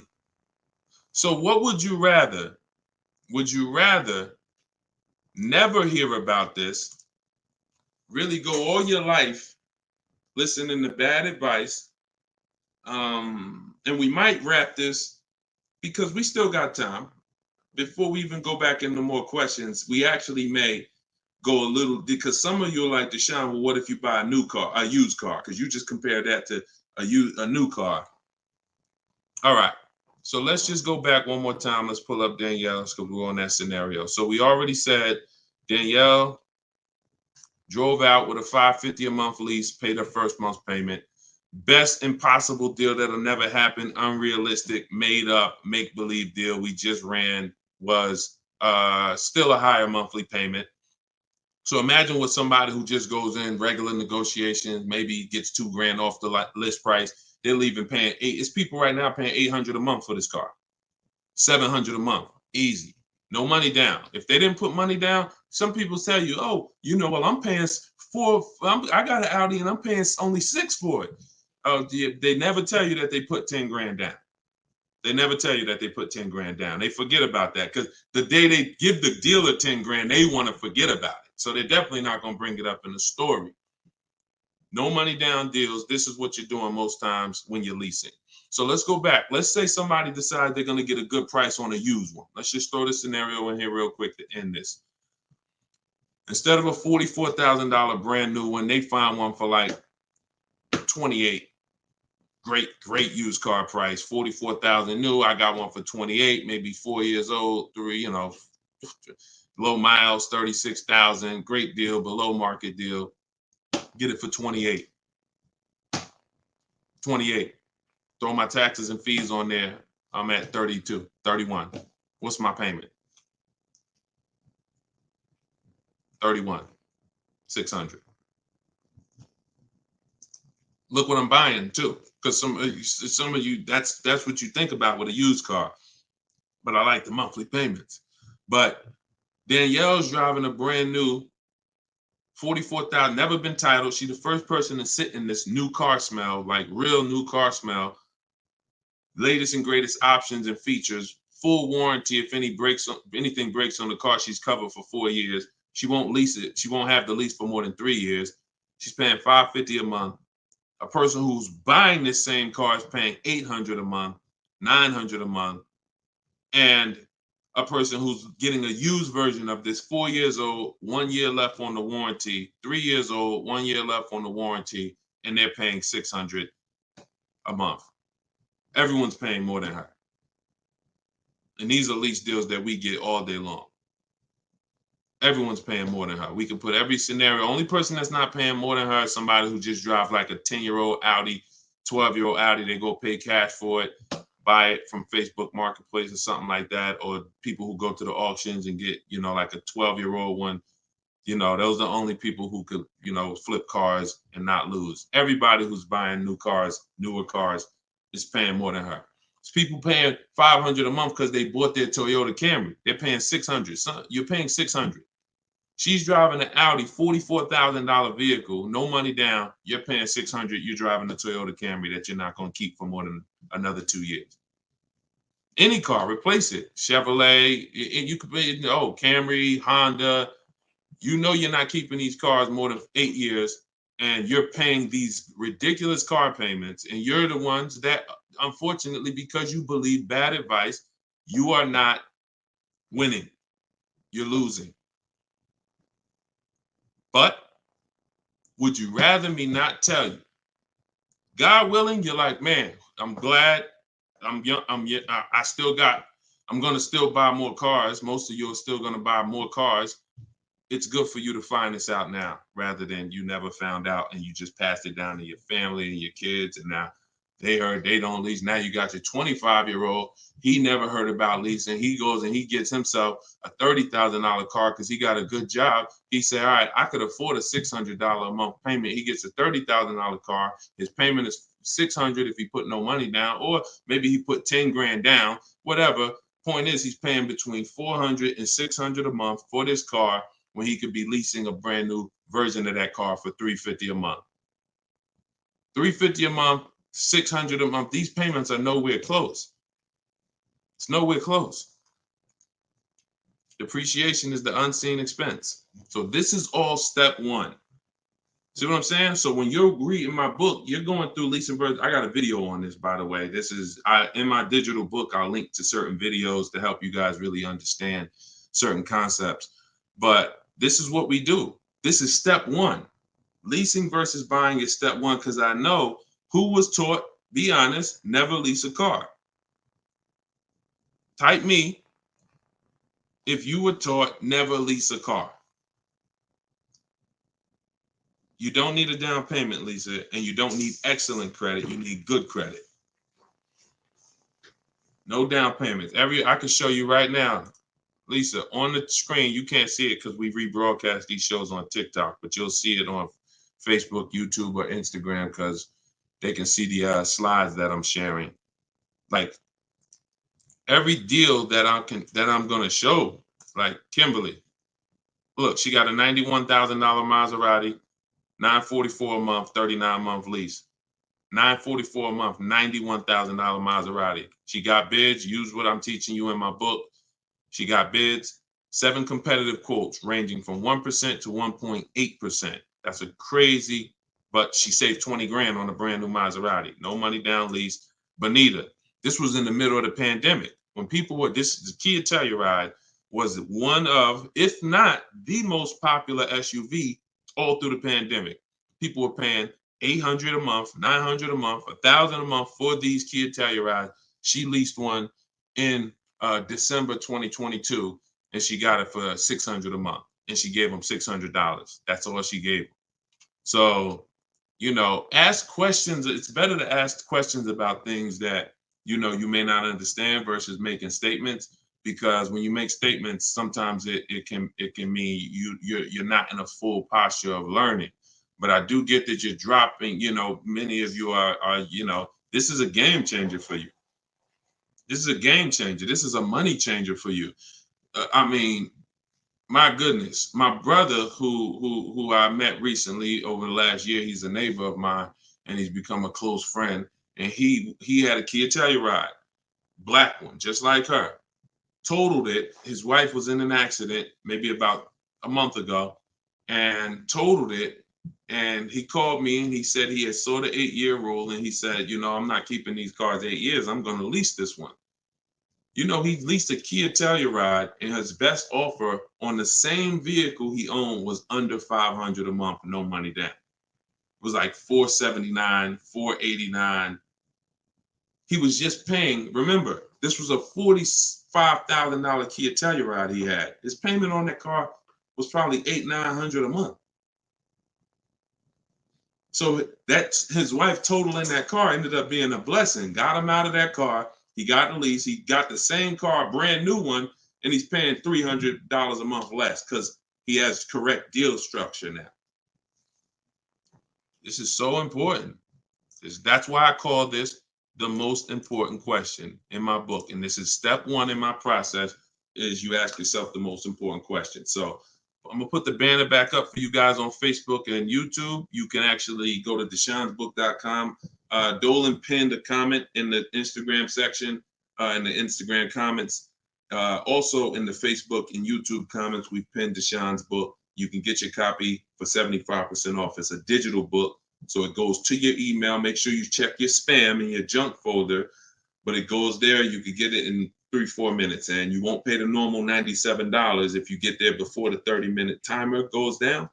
Once the time expires, the price is $97, which is the normal price, and it's worth more than that. It's worth thousands. I wouldn't price it at $97 if it wasn't worth thousands and thousands of dollars. So, but you can get it for 75% off that. You can get it for $24 if you get to my TikTok bio, my Instagram bio before the timer expires. But that's leasing versus buying. That's a quick comparison of leasing versus buying and how there's no way to get a great deal if you buy when you should have leased. No way. So some of you are going to be like, oh, well, I want to transition because I want to get out of my car that I'm financing and move to a lease. You should do that as soon as it makes financial sense. And that means sometimes you have too much negative equity. You can't move right now. So you may have to wait a year or 2 years before you can actually move over. I like that question M asked on YouTube just now. Do you value owning cars without payments? Can you throw that one up, M? Can you throw that one up, Dolan? Who was taught always pay cash for cars? Who was taught, type a $ if you've heard or you were taught that you should always pay cash for cars. Now, I'm going to tell you, in a market like now, it's great to, all right, I see RJ Velez. Now, there's value in paying cash, and I'm going to tell you where it is, and you got to just, there's no one size fits all. See, the problem, what's been hurting you guys is because you've listened to one size fits all car buying advice. So usually whoever is giving you the advice, they're telling you to buy cars the way they buy cars. Tap the screen on TikTok if this is making sense to y'all. If y'all are following this, keep tapping the screen, running the lights up. Let me know that you're following what we're talking about. So here's what's important. If you're listening to someone who tells you pay cash for cars, buy used cars, that's because they do that. Now, if it makes sense for them, then that's great. But we need to look at paying cash. When does it make financial sense? When does it not? It's based on a couple things. First of all, what are you doing with your money? Because some people say, I don't like car payments. Type me if you don't like car payments. Who said, type that, Deshone, I want to pay cash because I don't like car payments. Can we type that? Can we dialogue on this? Car payments. Anybody? Okay. May not be that many of you right now. There are people who say this, but you don't realize that car payments, when you pay cash, all you're doing is saving up a lot of car payments. So that's all it is, unless you just win the lottery. If you get a lump sum inheritance, that's different.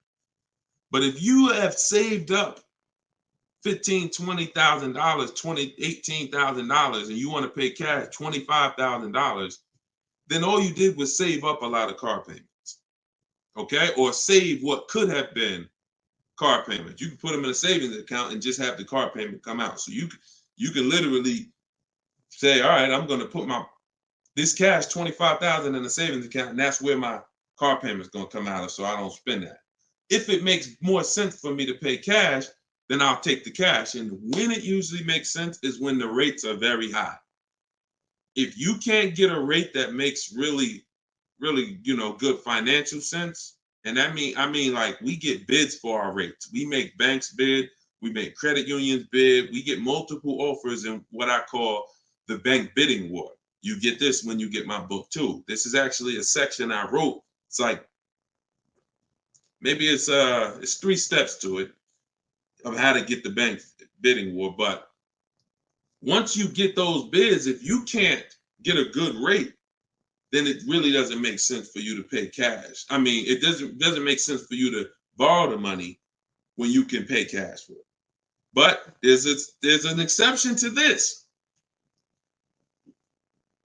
What people are doing with their money is relative. So let's just say somebody is investing their money and they can get 10% on their money or 12%. Some of you are in real estate. Some of you are in good investments and businesses, investing into small, things that you can get 15, 20% returns on your money. It doesn't make financial sense. If you could get that type of return on your money, why would you want to put it into a car that's going to get you not just a low return? What's the return on a car, y'all?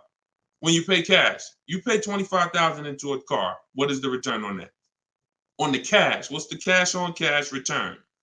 Because I don't want to talk about this much because everyone's not paying cash. It's a small number of you who will, but I want you to be able to know when this is a financial conversation that if you're paying cash, you should understand this. If you got $20,000, $30,000, $40,000 saved up, you're thinking about paying cash for a car, this should be an easy conversation for you to follow.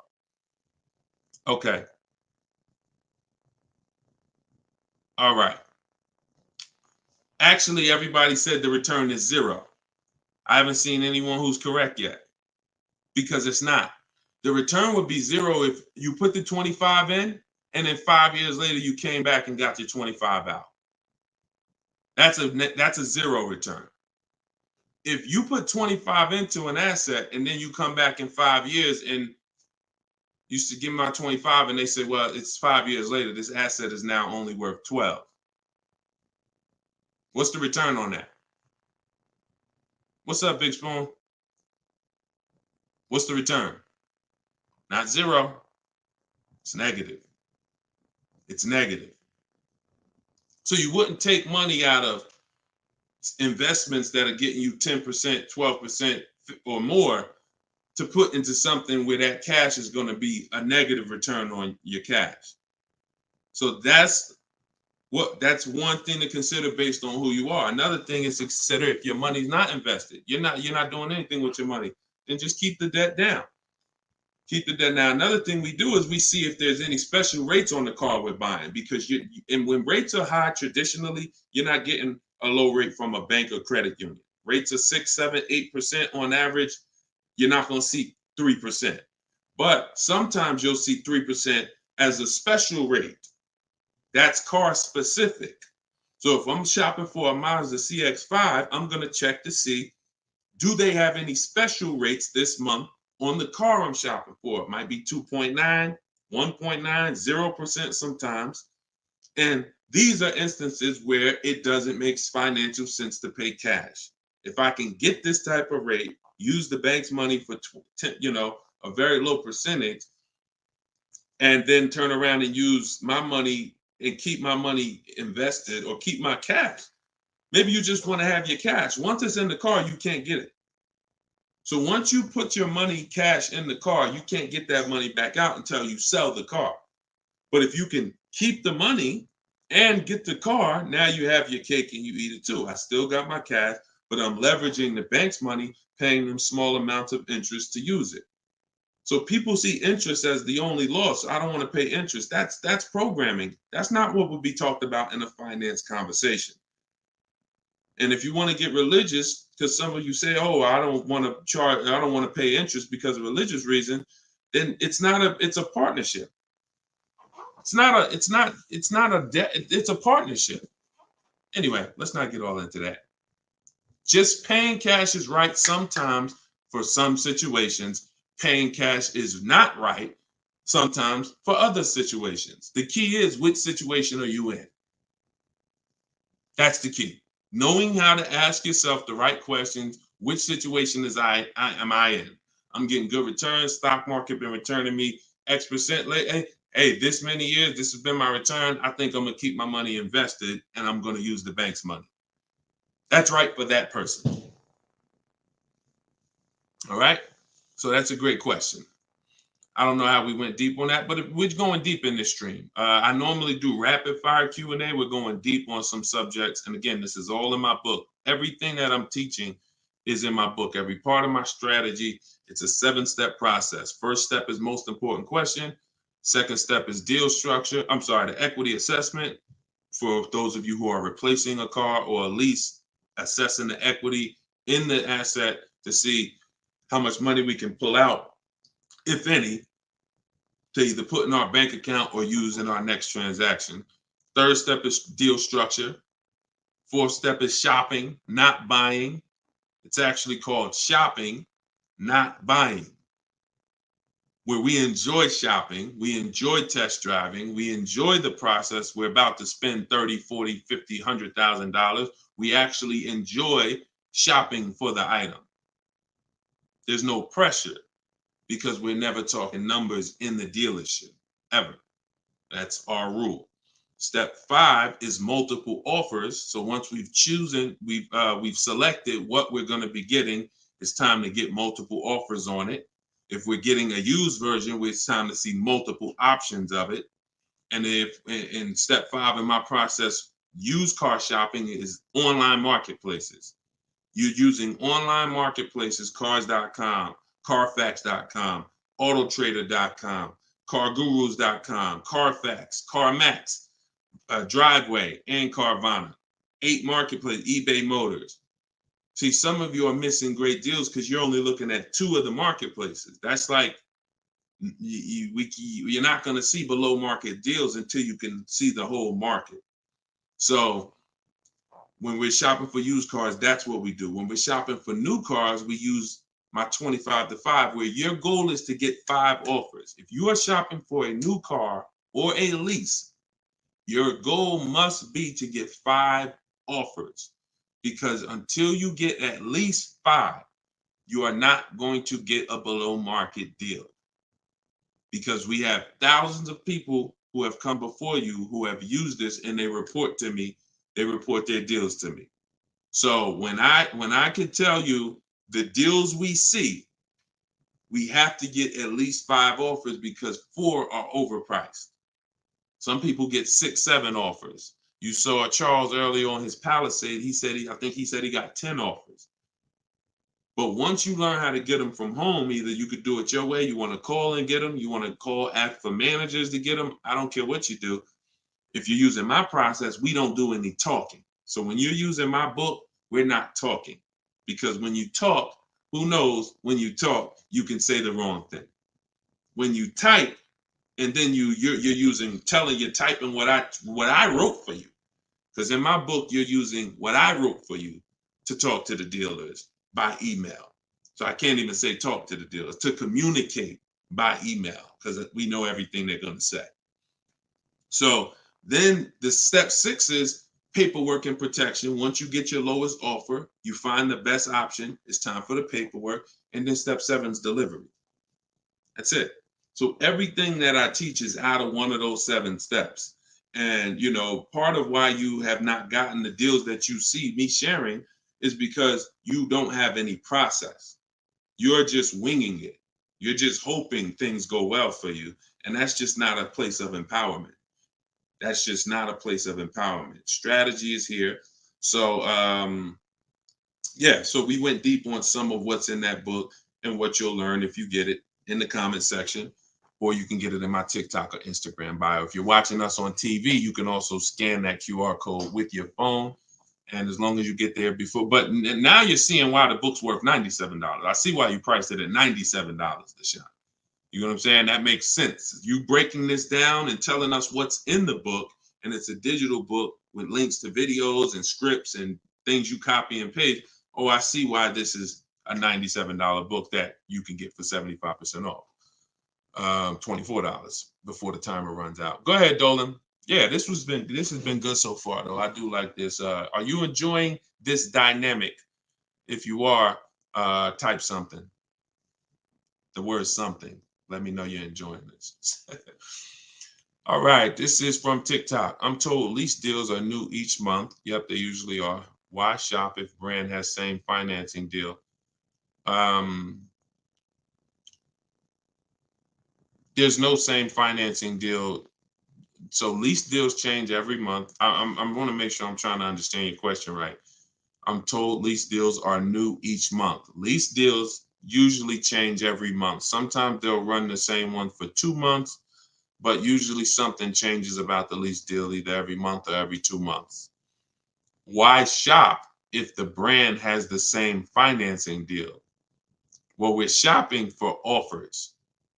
So shopping is to get offers. The financing versus leasing is the first question you should be asking yourself, though. Because as we spent a long period of time talking about earlier in the stream, one offer is not, you can't get a great deal if you buy when you should have leased. So if you didn't see that, definitely watch the replay on YouTube or Facebook. But the financing and lease deals are extremely different, and they're going to be entirely different prices. And we can't even depend. We don't even.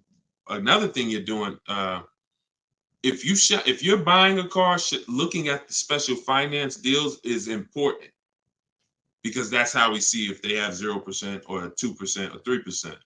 But looking at the lease deals is absolutely pointless. Looking at the lease offer is, I don't even call it a deal. It shouldn't be called a deal. Anything that 100 people can come in and get is not a deal. You're not going to offer a deal to 100 people and say, hey, come on in and we make almost no money. See what Charles paid, look, on his Palisade, $48,000 Palisade, he's paying $597 a month. Sean getting he got his F-150 Lightning XLT, $73,000 truck. His lowest bid, he saved, he got it for $4,999, what's this? $21,000 off is what he got. We're showing it on the screen right now in case you think we're capping. We don't need to. This is, look, Frina, y'all saw Frina, 579. This is Tiffany, who wrote us in when she got her deal using my book. She said, I believe we got a good deal from what we learned from the book. Look, it was a $44,000 MSRP that she got $6,530 off the price. That was her lowest bid. So you're nowhere close to what normal people are paying and what is advertised on these vehicles. What's advertised on these vehicles is not a deal. A below market deal is something where the managers don't really want to make it. But you know what? It could happen for a number of reasons. Somebody wants to beat their competition. Sean said he had to go 100. We shop out of state. You'll get very used when I walk you through shopping from home, and you'll see. I mean, if you're gonna do it your way and you get used to it, you'll see you're in more control. You're in control.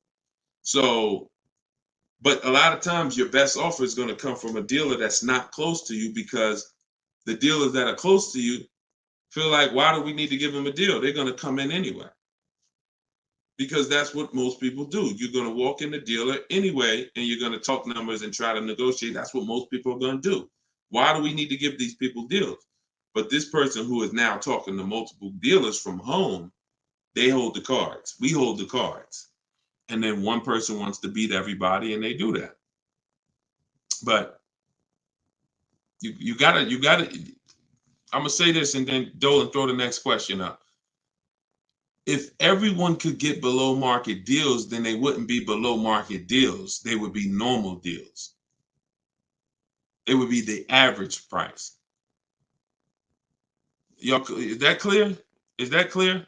If everyone could get below market deals, if it didn't take strategy to get below market deals, then they would just be regular deals. All right, this is Rhino from YouTube. What is a good range of credit score to go for a lease? Great question. Anytime you guys hear a question you like, just start tapping the screen, please. Appreciate y'all continuing to run the likes up on TikTok. What is a good range of credit score for a lease? So what I teach is the parameters. It's more about profile versus just score. The score is one step of your profile. It's one portion of your profile, score. But you also have income. You have something I call comparable credit. I don't call it that. The bureaus call comp credit, which is you've had a car loan before. So you could have a lower than fair credit. You want to be in at least fair. If you're in the fives, I wouldn't go a lease route. I would go a different route, which I have in my book. You get a smart car, set yourself up for a lease. Not the smart car that y'all thinking of, those little ones. It stands for saving money at the right time. We get the smallest car we could get a loan on, pay the payments for 2 years, then we flip into a lease. Because again, payment history weighs very big. So, but if you're in the 620, 630, but you got on-time car payments for the last 3 years, 2 years, 5 years, you might have, high balances with your credit cards, but your car payment has been paid on time, but your credit score is low because you're using a lot of your available credit. So in that case, you got a great shot of getting a lease because you're replacing a car, you're replacing a payment, you're not adding a payment. But usually, 650, 660 and up. 660 and up is usually the best to stay out of that manipulation zone. But again, if you have a lower score than that, but you have good income, good, you've been at your address a long time, these are things that weigh in the profile. You've been on your job a long time, versus, hey, you might have a 700 score, but you only been on your job for 6 months. That could affect you. So it's not just score, it's profile. But most leases are easier to qualify for than you guys would believe. I got my first lease and I had a 6-something credit score. Now I did have to pay, I remember $25 more because of my credit score. I didn't get approved at the first tier. I went up $25 or something like that. But I was still paying $256 a month for a brand new Pontiac G6. It's a $20,000 car. So I had friends that were paying $500 a month for Toyota Corollas, $20,000 cars. $23,000 brand new Toyota Corolla. They're paying $500. They're paying, and I'm paying $256. These things make a difference in households. Thank you for answering, brother. Just purchased your book too on your website. Enjoy it, brother. Now, I don't even say enjoy it. I use it. Use it. And there's 2 ways to use it. I don't recommend going through the book and then shopping. I recommend you don't, the book is written in a way where I ask you, it's like if you called me and said, hey, D, what's my first step? Here, do this, and then call me back. You wouldn't call me and be like, Deshone, give me all the steps. I wouldn't give you all the steps because you would forget them. I would tell you, all right, how many years we keep in the car? 4. Okay, we leasing. How many years we keep in the car? 10. All right, we purchasing. Then we're gonna move to the next question. We need to do our equity assessment. Go on these websites, call your bank, get your payoff, do these steps, call me back. Okay, boom, I did that. All right. So once you put those things in an order, you'll see that you threw me off, Dolan, throwing that question up. But yeah, Rhino should. Oh yeah. Anyway, what I was saying is use it. So you could go through the book. I would recommend you go through it, do 1 step, check it off before you move to the next step, so that by the time you get to step 7, I'm congratulating you, saying, let's get ready for delivery. Not, oh, I'm at step 7. I read the whole congratulations. Oh, that was so nice. That nice message you write to us when we get our cars at the end. That's nice, Deshone. You shouldn't be reading that until you got your car. You get what I'm saying? I'd rather you go through the book that way. It'll be a lot quicker, a lot more effective for you. All right, but use it. Use it. Great. All right, Dolan, throw that up for me now. Thank you, man. Appreciate you. Okay, Freon on YouTube said, what about refinancing when the rate drops? Absolutely. If I'm buying a car and I'm paying a high rate, what is considered a high rate, 7-8%, depending on the gun. Now, there are times where rates are high. That's the best offer you could get. But there are times where we know rates are 3%, 3%, 4%. There's time when the rates was 2 and change from the credit unions and things of that nature. So, relative to what they've been, these rates are high. So, yes, as long as you have a great car, the goal is always to get a great car. You could change the loan, like Freon said, by refinancing. So let's say I have horrible credit, 400 score, I need a car.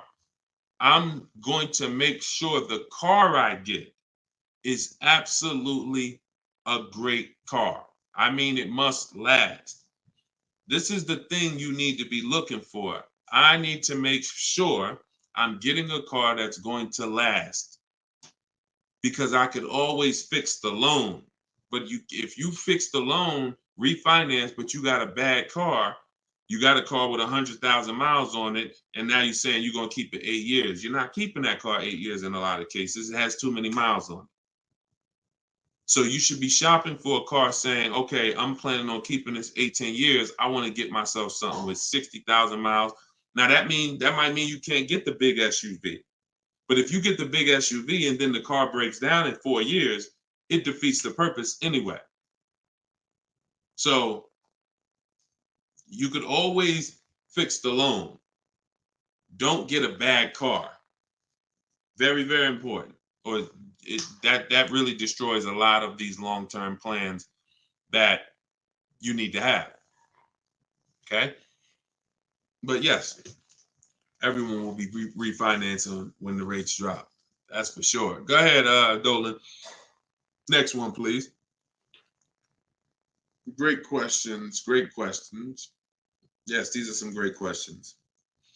From TikTok, I have a car with a lease ending in a couple months. Buyout is 35, but Kelly's Blue Book is 44. Should I buy out the car with the option to sell after? We don't usually buy leases, in fact, ever. Why are we so big on buying our leases? Who told us that was a good idea? Who told us going from buying? Think about this. 3 years ago, I drove off the lot with a very nice brand new car that I was paying, hopefully, a decent payment on. Why am I going to stop doing that to now buy a used car? What's the benefit to us buying these leases out? Maybe I don't see it, because what I explain is it's a horrible idea. It's a horrible idea. One exception, if you're keeping the lease 8 more years after you buy it, then it's fine, because it's just like you bought a used car. So you really kept the car how many years if you leased it for 3 years and you're keeping it another 8? See what I'm saying? 11 years. So you're going to win. It's still a bad idea, but you'll win somewhat if you keep the whole car 11 years, because I'm going to tell you why. Once you get the used car, you reset everything. You got that's a whole separate transaction. If you lease a car, your payment on that lease is going to be, let's just say your payment on the lease is $450 a month. What you're going to find in most cases, if you buy the lease out, to get a $450 a month payment, you got to take a 6-year loan. To get a $450 a month payment, you got to take a 6-year loan. So you already leased the car for 3 years, and now you're purchasing the balance for another 6. You leased the car for 3, you're purchasing it for another 6. That's 9 years. So why did I just say the only way to win when you buy your lease is to keep it at least 11 years? Because how many years of payments are most people going to have? 9. 9.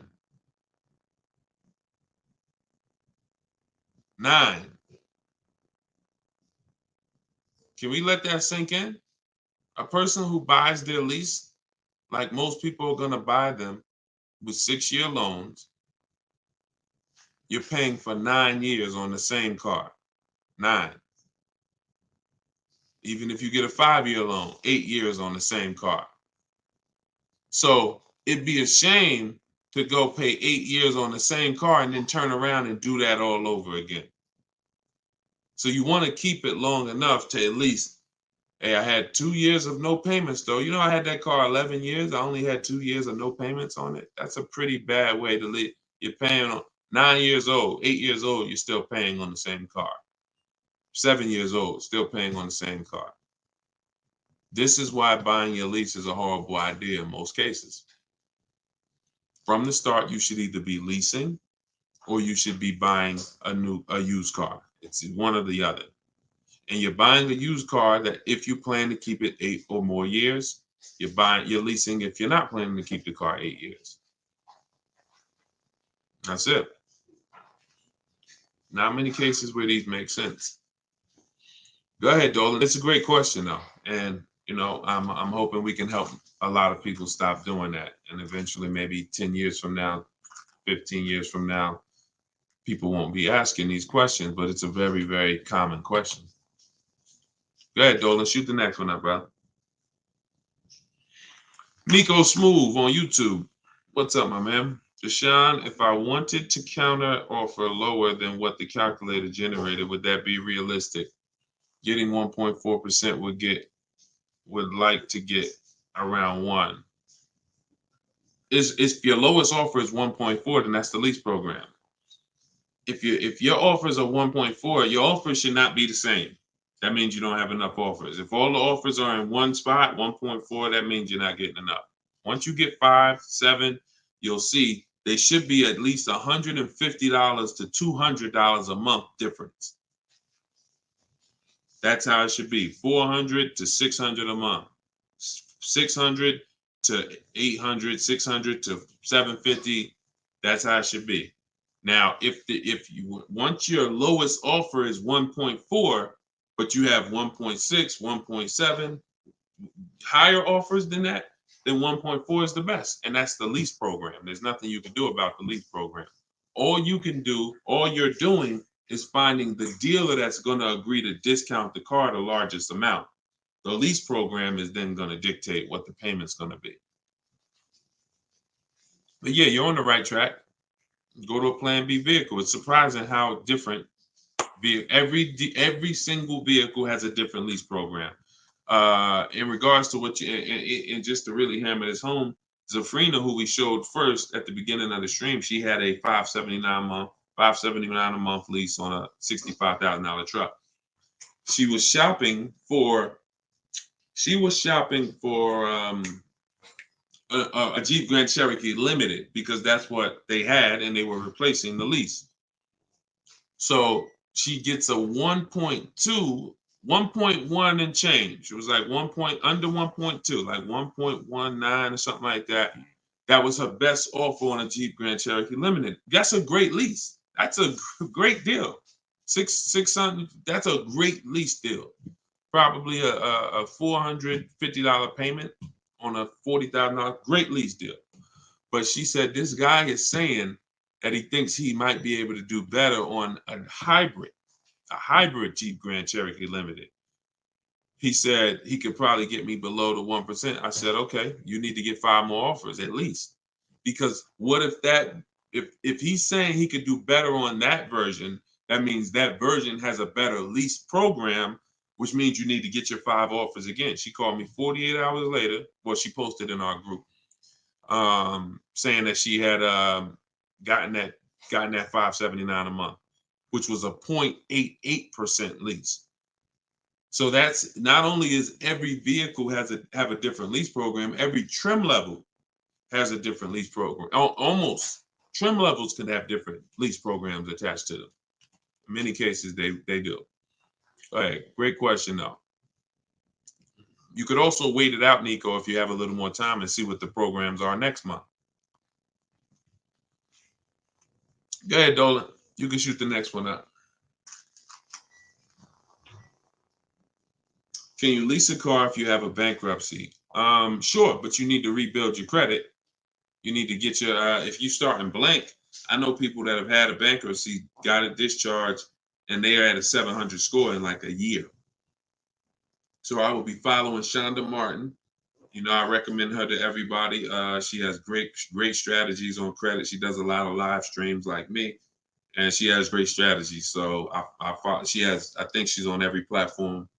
Yeah, she's on every platform that we're on. So Shonda Martin. But yeah, get yourself up to like a 680, which is not hard to do because you're starting fresh. Many times a Chevy or Ford, a Honda, Hyundai, Mazda, Subaru, these leases don't need you to be incredible. If you have a good job, long history on your job, and a 680 score, you're going to get most of these leases. These are not like luxury leases to the point where they're snooty. All right, go ahead, Dolan. Genesis on YouTube. So how can you lease out of state with the current lease looking to trade in? But I heard Deshone say out of state lease deals are good. Well, if it's the best offer, you go as far as you need to go to get 5 offers. In my book, we use my 25 to 5 strategy, where you're connecting with 25 dealers online in 20 minutes. We go to their websites using the contact tab, and then you have a template of mine that you copy and paste. If you're going to do it your way, you're just writing in, all the details of what you want, when your deadline is, what options you're looking for, what you're over. This is all stuff I walk you through in the book. What you're looking for. Really, it's about the car. You're not saying, hey, I'm looking for a lease quote, I'm looking for a purchase quote. We need to find out who even has a car before we start talking about money. But then the goal is that you got to get at least 5 offers. You got to get at least, and you have to do the equity assessment to see if there's any equity in your current lease. You don't want to return that, and you don't even know if there's any equity in that lease. And the only way you know that is the offers you get are higher than the payoff. It's very simple. Equity is offers, cash offers from CarMax, Driveway, Kelly's Blue Book, instant cash offer, not Blue Book, the website, instant cash offer, Kelly's Blue Book, Auto Nation, sell my car, Car Guru, sell my car. You have to get these offers, and if those offers are higher than your payoff, then you have equity when you sell the car to these people. If you have a third-party restriction, you can't sell the car directly to them. You got to sell to a local dealership. You got to get bids from a local dealership. I teach you how to do that. For those of you who have third-party restrictions, we talk to used car managers to sell our leases.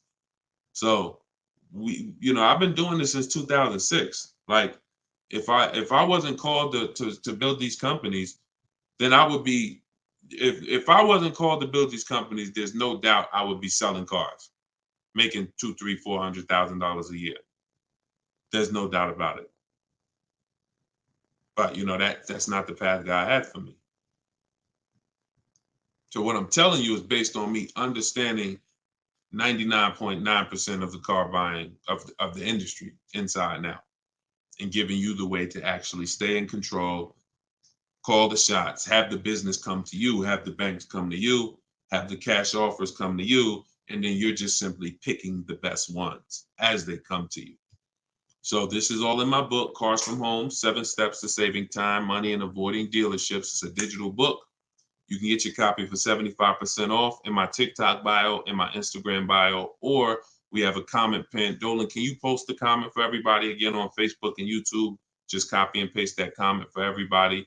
And also we'll put a banner up on the screen for those of you who are watching us on television. You can scan this banner with your phone, and it'll take you to the 75% off page. So you'll only pay $24. You won't pay the normal price of $97. But that offers for 30 minutes. Once the timer does expire, $97 is your price to get it, which is still a great price. I'm sure everybody who spent time with us today can see why $97 is going to save you probably tens of thousands of dollars, depending on how many cars you get. Sean saved 20 grand on his first car. So for those of you who want to attend my free masterclass, Everything You're Doing Wrong, Buying, Selling, and Leasing Cars, you can attend that in my bio. We'll also put another comment for those of you who want to attend that. That's about an hour-long class, and I'm teaching very specific. You'll need a notepad for that. That's not just Q&A, although we do Q&A after. So you guys can go watch that, and so we'll put, and that's also in my Instagram and my TikTok bio. So the information's available, y'all. That's the whole point. There's no excuse. Everything that we talked about today is really financial awareness, financial literacy that you have not learned. You haven't heard of it before, but this has been around. We've been doing this for 3 years. Over 2,000 people have come before you. We have over 6,000 people that have this book now. So this ship has sailed. This car buying from home, you're late to the show now. And you can't afford to go buy another car the old way and think you're getting a good deal. You can't afford to do that. I mean, money is very hard to come by for some people, and you need to, I don't care who you are, you should take it seriously. So this is why we're here. And so you can get it from my free videos, from these Q&As, in my book, in my masterclass. I don't care how you get it. You want to join me in Maps Academy and have me coach you through your car buying.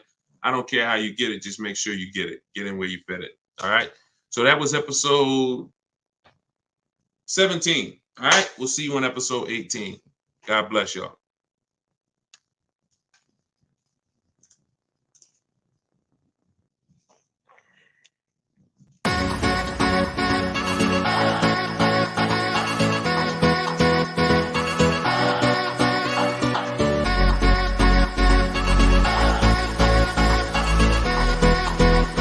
The worst possible thing you could say when you walk into a car dealership. I spent 5 years with Mercedes-Benz, 5 with General Motors, and the worst thing a person could say when they walk in is, if you could just get me to this payment, we got a deal. So your loan's probably still like 19, which means you got to pay to get out. You're upside down. It's called negative equity.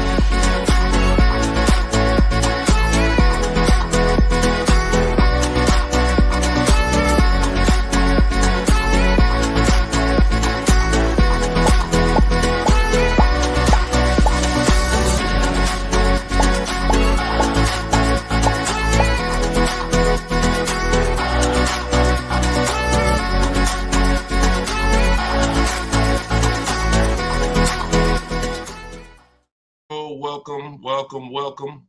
This is episode 17 of Car Shopping Questions and Answers.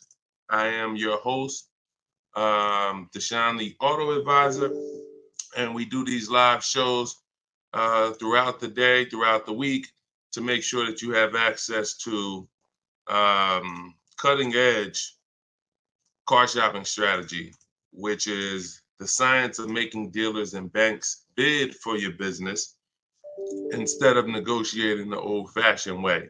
So that is what we do here. Frankie boy, good to see you, Frankie boy, on TikTok. Kev, I see you on TikTok. We are live on all 4 platforms: TikTok, Instagram, YouTube, and Facebook. We have Dolan in the background. He's going to be pulling in your questions for the show. So as you're here, you can start typing your questions. Let's get the housekeeping out of the way as well. Could everybody who shares great information hit the share button? Also, I'm the author of the new digital book, Cars from Home. It's called Car Shop. It's a 7-step system that we use to car shop, and we get bids from home. Everybody that you're going to hear me talking about today, I'll be sharing a lot of different people throughout the broadcast that use this system, so that you can see the different results that you will get when you start learning to make dealers bid for your business instead of negotiating the old-fashioned way. So thank you to everyone who has reviewed the book. Again, this is our Thursday, 12 p.m. live. It's May 9th, so you guys can start typing your questions if you are here with us live. And for all of you who do want your copy of my new book, Cars from Home, 7 Steps to Saving Time, Money, and Avoiding Dealers, we have a link in the comment section on Facebook for you guys.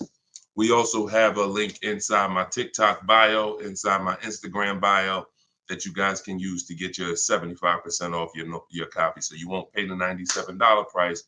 You'll pay $24, but it's only for 30 minutes. So once the 30-minute timer is up, the price is $97, and it's a great price. So all of these people you'll be hearing throughout the show have used the strategies that are in this book to save thousands and thousands of dollars from home. And that's where I'd like you to be as well. So, Dolan, as you get the first questions coming in, feel free to throw them up, and we'll get right to it, y'all. Let's go. Whenever you don't see the banner above me, you know we're actually live. When you see the banner, that means we're rebroadcasting, because we do rebroadcast this show throughout the day. But whenever you don't see the banner, that means we are absolutely live. Okay, so start typing your questions. Type them fast, and we'll get to it. T. Del Mar on Instagram. I'm leasing. Now test drive. Why do I ask for an older salesperson? Won't any salesperson be okay? No, any salesperson will not be okay. Some salespeople will bring you in for a test drive. we talk to people who are experienced in the dealership. So when we talk to them and we ask them, do they have a car that we're coming to see? We know 9 times out of 10, they're going to be honest with us. You get a new kid on the block or a salesperson who doesn't care about this stuff, they'll get there. Who's ever gotten to a dealership, was coming for a test drive, and then the dealership said, oh, that car got sold, or that car is not here anymore by the time you get there? If you've ever had that happen, type me. You set up a test drive, you come in, oh, I was coming to see that car. Oh, it sold like, 2 hours ago. It just sold. See, when you're dealing with experienced salespeople who are honest, exactly, Peaceful Grace on TikTok, you understand. So this is why every step that I teach is important.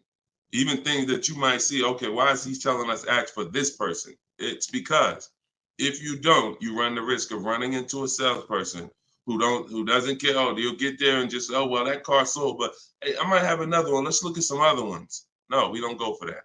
We don't go for that. Our test drive is strategically set up to try to guarantee a successful test drive where we can be in and out that dealership in 20, no more than 30 minutes and coming home. Okay, let's go. Nothing is left to chance. All right, go ahead, Dola, shoot the next one and keep your questions coming, everybody. We'll try to get through as many as we can.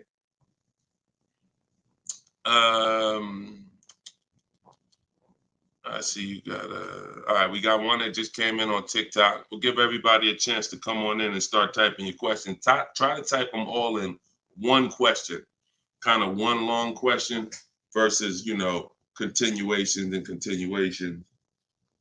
Shaderick Will on TikTok. How do I get out of a finance contract without it being on my credit as a repo? How do I get out of a finance contract without it being on my credit as a repo? Well, let's talk about how not to do it. If they take the car back because you didn't pay them, that's a repo. So if they take the car back because you didn't pay them, that's a repo. So if you do that, that's a repo. So let's talk about how not to do that. You could sell the car. The only way to get out of a car without it being a repo is to sell the car. So you need to find out what your equity position is in the car. You need to call the bank, ask them how much you owe. That's called a payoff. Get your payoff amount, how much you owe, and then you're going to get offers. You're going to do what we call an equity assessment, where you go into the 6 online car buyers and you get you get these bids. CarMax, Driveway, Carvana, Kelly's Blue Book Instant Cash Offer, AutoNation Cash Offer, and Car Guru's Sell My Car Cash Offer. Those are 6 different cash offers that you're going to get, and whichever one's the highest, that's the one you would take. What's up, Dave DFW? I see you. What's up, Yono? That's how you get out of the car. The only way you're going to get out of a car you want to replace people is to sell your way out of it. Because we don't trade. In most cases, we do not trade because you don't get all the money. When do you get all the money trading anything? You know what I'm saying? Who can tell me an item that when you trade it, you get the most money possible for it? I'll wait. Anybody? What's up, Bobby I Modern? What's up, Bell? See what I'm saying? So we understand. You're not going to get all the money of anything trading it. You sell it. That's the way. And most times you guys are taking $2,000 to $3,000 to $4,000 less for your vehicles, trading them. You're losing. See, again, you can't take the price, the monthly payment seriously, but not take the price of the car you're buying seriously. Not take the shopping for your interest rate seriously. Not take the selling of your old car seriously. Because you may be more focused on saving $1,000 off the price of the car you're buying, but you're not putting that same energy into how you shop for your loan. You're giving the bank $2,000 or $3,000 more because you're paying higher interest.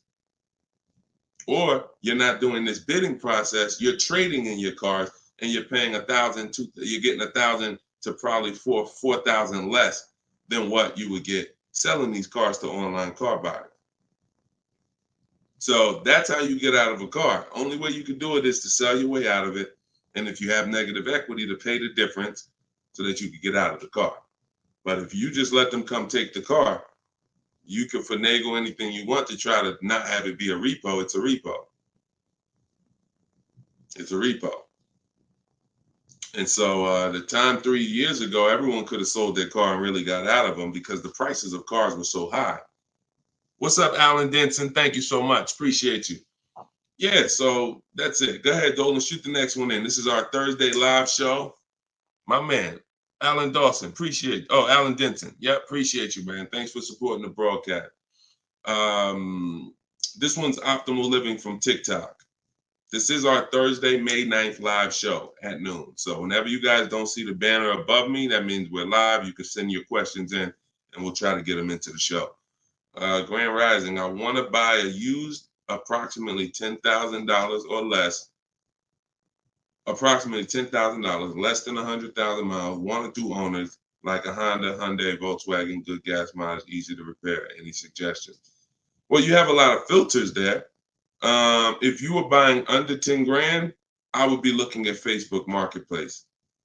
I would be looking at Facebook Marketplace because our used car strategy is to look at all the marketplaces where cars are. These are, AutoNation, Auto Trader, Cars.com, Car Gurus, Carfax.com, CarMax, Carvana, Driveway, and eBay Motors. But if we're looking at a car that's under 10 grand, I would certainly be looking at Facebook Marketplace. Facebook Marketplace is where you're going to try to find a private party owner, not a dealer. Not a dealer. You're trying to find a private party owner that's going to sell you the vehicle, private party, not a retail purchase. A retail purchase is at a dealership that has done reconditioning on the vehicle to prepare it for the market.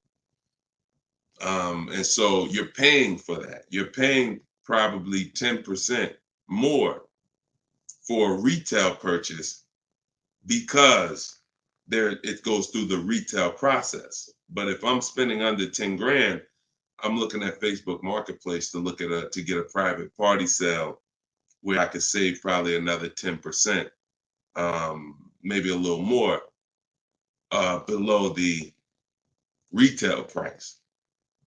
But that's really depends, price specific. Same thing with selling cars. When we get our bids, if our car is worth less than 10 grand, we usually I always tell people, it's in my book, if the car is less than 10 grand, when you get your offers, you could get probably 1,500 to 2,000 more listing it on Facebook Marketplace. So if my highest offer might be for 8 grand from CarMax, everyone else is offering me 7 and 65, and I'm gonna throw it on Facebook Marketplace if I have the time, and I'll sell that car and usually get a $1,500, $2,000 above. So it's the same difference. I would shop on there if I was looking for a car under 10 grand. I would sell on there if my car was worth under 10 grand. See, when you start going with cars that are worth 15, 20,000, trying to put them on Facebook Marketplace, most of the buyers there need a loan. Most of the buyers on Facebook Marketplace need a loan. So when you get there, they're not going to be, most people don't have 20 grand to bring a private party. That's just most people.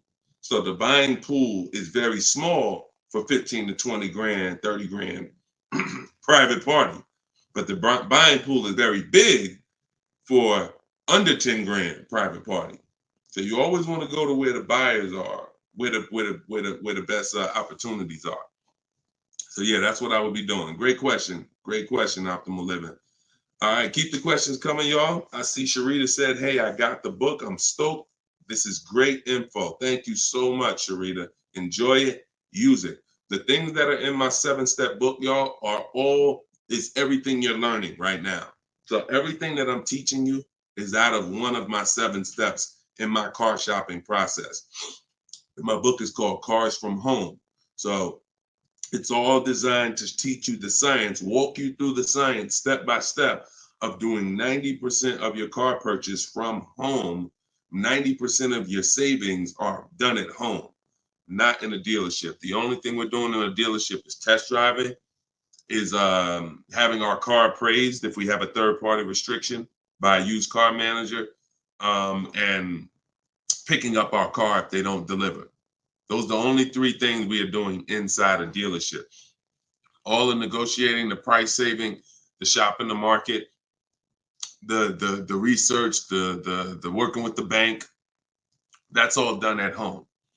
And some people, some of you are going to do 100% of your purchase from home. If it's a new car or a lease, some of you could do 100% of it, because if the dealer delivers, literally you never went into the dealership except for the test drive, and then we get our bids and we make the we accept the best offer. This is somebody who just got a bid. You can see the dates not too long ago. Look, I contacted 25 dealers. Some of you know my system is used to, we connect with 25 dealers, with our goal being to get 5 offers. Because what percentage of offers is overpriced? Let's see if anybody on here knows. If anybody's been spending time with us, this might be a lot of your first time with us on the stream, but what percentage of dealers is overpriced? Let's see who knows. And this is why you must get at least 5 offers. At least 5 offers, because what percentage of dealers are overpriced, everybody? Let's see. All right, we may got a lot of new people on here. Maybe nobody knows. No, not 100%, Twan. Not 100%. Thank you, T. Delmar. 80%. Exactly. 80%. T. Delmar on Instagram got it. 80% of dealers are overpriced. Now, this is not my opinion. I'm telling you guys. I've been working with people all around this country. I opened up my car buying school, Maps Academy, 2021. We have probably over 6,000 people now that have our book. So people report deals to me. I have hundreds of people who over the years report their deals to me. And that's what we see. We see 80% of the quotes we get are higher than the best quote. So when you get your 5 offers, one of them is going to blow the other ones away, but the other ones are going to be significantly higher. And when you look at somebody like this is Teddy. Teddy he said, I received 10 offers. He said, I only use the scripts provided. So in my book are the scripts he's talking about that you copy and paste. This dealer's initial quote came back at 937. Using the counter offer calculator, which you have in my book as well. Using the counter offer calculator, I countered at, I closed on this, wait, hold on, I can't even read. I closed on this 2024 BMW i4. MSRP is $73,855. $73,000. Pay attention to this, y'all. I counted at 829. He came back with 856. My highest offer during this process from a different dealer was 1123. My local dealer, it's a lot happening here in this post if y'all pay attention and dissect it. My local dealer came in at 986 and even told me in an email that he didn't think I'd find a better deal out there. I didn't speak to one salesman on the phone until after the credit was ran and the deal was secured. I even got them to cover my last 2 lease payments. This is how you get, see, if I was to ask Teddy right now, Teddy, bet me $1,000 that there's not a better deal out there, he'd most likely take the bet. Because he connected with 25 dealers, he got 10 offers. He used it. You can never accept a deal without countering, because we don't know what the bottom is until they say no to the counter, or until they say, no, I can't do that, but I could do this. Now we know they're at the bottom. So all of this stuff can't happen. You're not going to have price assurance, which means you guarantee you paid the lowest price, and you're not going to be able to get these numbers until you sit at home and start getting the offers at home. It is impossible to get these types of numbers, this type of confidence, this type of assurance walking into one dealer. Even if you got a good price, there's no way you even know it's a good price until you have enough offers to know this one right here is the best offer. He might have thought his local dealer was making him the best offer at 890. What he says, local dealer came back 986, because remember he has other offers that are 1100. But if he accepts that offer, he's never pulling away in this BMW for $856 a month, a $73,000 vehicle. Now, again, I'm gonna ask y'all before we pull up the next question, and we are live right now. It's Thursday, it's May 9th, and this is our 12 p.m. show. Once again, I'm gonna ask y'all a question. When you look at what he's paying, some of you have seen every $5,000 on the price of a car is how much a month? Every $5,000, because this is a $73,000 car. Now I'm going to talk to some of you who don't understand leasing, some of you who are taught you always buy your cars no matter what, and I'm going to show you what this car would have cost him monthly, if he didn't know that leasing was better for him because he doesn't keep his car 8 years. Thank you, Gerard Young. Every $5,000, Gerard just answered. Emo also answered it on YouTube. The question was, every $5,000 on the price of a car is how much per month? Approximately $100 a month. So when you look at a $20,000 car, automatically you should think $400 a month. You're looking at a $40,000 car, that's $800 a month. You're looking at a $50,000 car, that's $1,000 a month. 5 years on a 5-year loan. You're looking at a $70,000 car, y'all. That's $1,400 a month. $1,400 a month. His car is $73,000. Not to mention, there's people right now that are driving this same exact car Teddy got, same exact BMW, $73,000. They're paying $1,400 a month. He's paying $856. Are y'all getting this? Are y'all getting this? So my book is in my TikTok bio. Click the link there. You can get it for 75% off. You won't pay the normal $97. Go ahead, Dolan, shoot the next question up.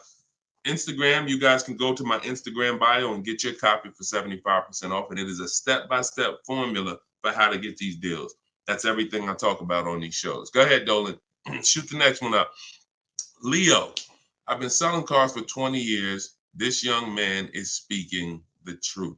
Man, I appreciate it. See, and this is what the 20% of dealers do. The 20% of dealers have no problem, admitting the systems that we teach are better.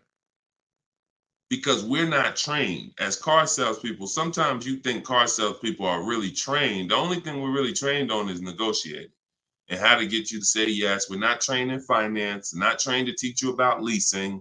We're not trained to teach you about negative equity, depreciation, all this stuff that we should be trained on because you're buying a depreciating asset.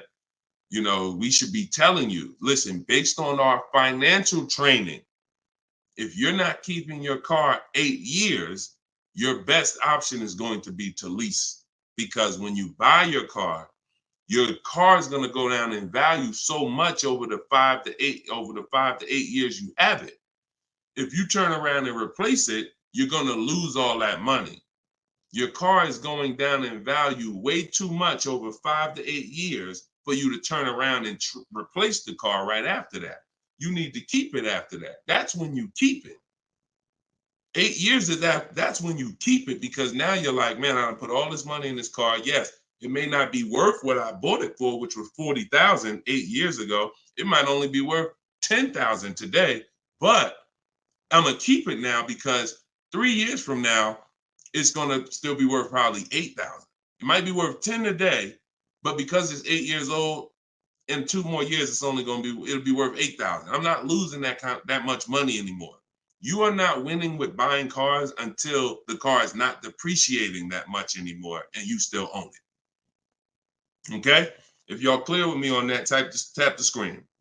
Run the likes up on TikTok if y'all are getting what I'm telling you. If you're getting what I'm telling you, hit the like button. If you're on Instagram, if you're on YouTube, if you're on Facebook, hit the like button if you're clear on what I'm telling y'all. All right, let's move on to the next question, Dolan. Okay, I like to make sure you guys are actually following the conversation. So you have to actually respond and let me know you're following it when I ask you a question.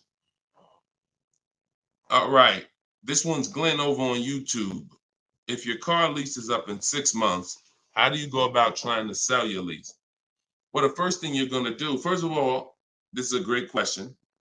Glenn said, how do you sell your lease? Now, step 2 in my process is called the equity assessment. My book is called Cars from Home, 7 Steps to Saving Time, Money, and Avoiding Dealerships. Step 1 is the leasing versus buying question. Step 2 is the equity assessment, which means if you have a car you're replacing, we got to get the most money for it. And that's never going to be with a trade. So we have to see, is there any equity in our lease? Now, we are not assuming this. We are going to do this process and see, because some leases have no equity. Some leases have a good amount of equity. Like, hold on, I just had somebody write me talking about equity they got in their lease. Hold on. Didn't talk to, I think it was this person. Oh, but I cut off their post. Somebody said they just got $4,000 and I always like to say this. I always like to show this stuff so people understand. You know, we operate with documentation. So when you are getting how you determine if you have equity is with cash offers, not with algorithms. Kelly's bluebook.com. Blue Book says my car is worth this. That means I have equity. No, Blue Book doesn't buy cars. So what you want to do is you want to determine if you have equity by calling your bank. You're going to get your payoff, which is how much you owe. And then you are going to go on the websites that I'm laying out for you. It takes you 20 minutes. If you can't take 20 minutes to go on a website to fight for your money, you don't deserve it. You're going to CarMax, you're going to Driveway, you're going to Carvana, you're going to Kelly's Blue Book Instant Cash Offer, where they connect you with a local dealer to get a cash offer. You're going to Car Guru, Sell My Car, and you're going to AutoNation, Sell My Car. And that's going to give you up to 6 offers. And if you have a lease, you need to ask your bank, do you have a third-party restriction? And if they say you have a third-party restriction, then if you have equity, you're going to be selling to a local dealer, not to one of the local online buyers. If you don't have a third-party restriction, we sell to the highest online buyer. If you do, we sell to the highest bidder among used car dealers. So it's just simple. There's different processes. I don't teach one size fits all car buying. So some of you who have a lease with a third-party restriction, you're going to use one strategy. Those of you who don't have a third-party restriction, you're going to use a different strategy.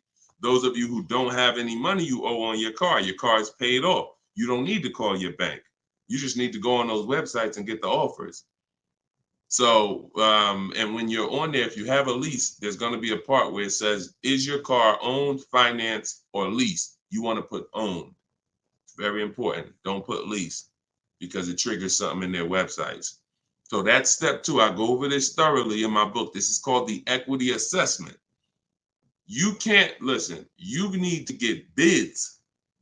Bids. That is my favorite word, that multiple offers. The reason why you are not saving the money that you could be saving is because you're not getting bids. The reason why you don't have the confidence when you leave a dealership that you got the best price is because you're not getting bids. It's very simple. Start getting bids and you're going to save more money and make more money selling your cars, and you'll see why we don't trade in cars. That's the equity assessment. Okay? Step 2 in my book. Go ahead, Dolan. Shoot the next one up. All right. Yep. Wanda said my last lease had $5,000 in equity on TikTok. Amen. I sold the lease a couple years ago when prices were super high. I made $10,200. My mother did. I made $9,000 on my Jeep Grand Cherokee. That was in 2021, I believe. 2021. Yep. It was ridiculous money. So the 9, 10 grand, 12 grand lease, those are not really there anymore. But we still see people that are making 2 and 3 and 5,000 for sure. Rudy on Facebook, how are you? Good afternoon, Deshone. I'm new to the live stream. Welcome. Who's new to the stream? If this is your first time here, type 1. Type the number 1 if this is your first time here. I'm looking for a 2020 SUV, Mercedes GLB 250, 4MATIC, less than 20,000 miles. Drives over 120. I see you, Yvette. Drives over 120 miles daily. We have been looking in different car websites. Still haven't found one that matches our max of 30K. Any suggestions? We live in New Hampshire. We've been looking in Massachusetts as well. Should we be expanding our searching area? Thank you for your help and keep up the great work. Absolutely. Yes, you should be expanding your search area. If you're looking for a 3-year-old vehicle with less than 20,000 miles, right now, you got to look at the age of the car. When you're searching for a used car, you got to remember a car comes out the year before the year we're in. So if a car is a 2020, it was released in 2019, most likely, which means you're calculating the age based on then. So if you're looking for a car that was released in 2019, and right now we're in 2025, you're looking at a car that's 6 years old. If you're looking at a car that was released in, 2022, and we're in 2024, then it's 2 years old. So you need to look and say, okay, how old is the car I'm looking for? And then we can look at the mileage. Because if you're looking for a car that's 4 years old, but you're looking for it to be driven 20,000 miles or less, that means you're only looking for a car that has a 5,000 a year average. That's going to be very tough. I like to go with it. I like to look at 10,000 a year, and then I like to go to 12. Now, we're talking about how we expand the search of our used cars, because the whole goal is to expand the search slowly. So if you were looking at the 2020, 20,000 miles, now go up to 30,000 miles. I would go up to 40,000 miles, because 40,000 miles still means it's driven lower than average. Just to show, so average miles is 10 to 12,000 miles a year. If you get a vehicle and it's 4 years old, it's driven 10 to 12,000 miles a year. It has really under 40,000 miles on it. It means it's been driven under 10,000 per year. So you're really looking for the mileage. It's the mileage that I think is really going to limit you. Now you could expand your search wide, like you said. There's many ways to expand it. You could go 100 miles out. You could go 200 miles out. You can go 500 miles out. So but you could also expand the search by lowering the mileage threshold and saying, all right, I'm looking for something that has, under 40,000. If it has 36,000, 38,000, 30, I'm good with looking at those. And I think that's going to give you a lot more options, considering how old the car is and how many miles you're looking for it to have. That's way, way, way, way, way below average driven miles. Way, way, way below. And when you have just, you're looking for a car that's only been driven 5,000 miles per year, you're going to have a harder time doing that than looking for a car that's been driven 10. So once we do that, we're still narrowing it down in other ways. Carfax title history, service records, accident history, verifying there's no fake fees. So we have other narrowing down processes. Then we get the new window sticker to make sure, because you can't know you paid a great price without knowing what the original price was. Who's bought a used car in their life? Type the letter U. Type the letter U, and I'm gonna before Dolan pulls up the next question, I want to make a point here to how just not having strategy, you guys are missing the things that you should be using to determine if you're getting deals. Yvette, I see you. Okay. Richard on Instagram, I see you. Leslie on TikTok, I see you. Alex, I see you. Derek, I see you. Harold, I see you. Kathy, I see you. Okay, so let me show you something. When I was buying my Infinity truck, all of the trucks we were looking at were white. All of them were priced between 30 and 32,000 as a used vehicle. 30 and 32,000. So if I narrowed it down, the top 4 I was looking at, they were all white, black inside, between 30, 32,000 price. Similar miles, one may have 26,000 miles, but the highest one has 36 similar miles. So I'm narrowed this down. Now, this is where many of you you don't have the information to make the right decision, because the determining factor of which vehicle I chose was based on the brand new price. I'm gonna tell you exactly how this went. Once I got the brand new price, I got the brand new window sticker on all of these cars, I was able to see that one of the cars brand new was 46,000. One of the cars brand new was 48,000. One of the cars brand new was 52,000. And one of the cars brand new, which is the one I ended up getting, was 54,500. It was a special edition. It has all of these features on it, has all these packages. It has different rims. It has all these different things. Now, if I would have picked the other ones, because the asking price was lower, I would have made a horrible decision. Paying 31,000 for a car that was originally 46,000 is nowhere near as good of a deal as paying 31,800, which is what I paid for a car that was originally 54,000. This is what I call in my book the true value percentage. The true value percentage discount is what the vehicle is being sold for relative to what it was when it was new.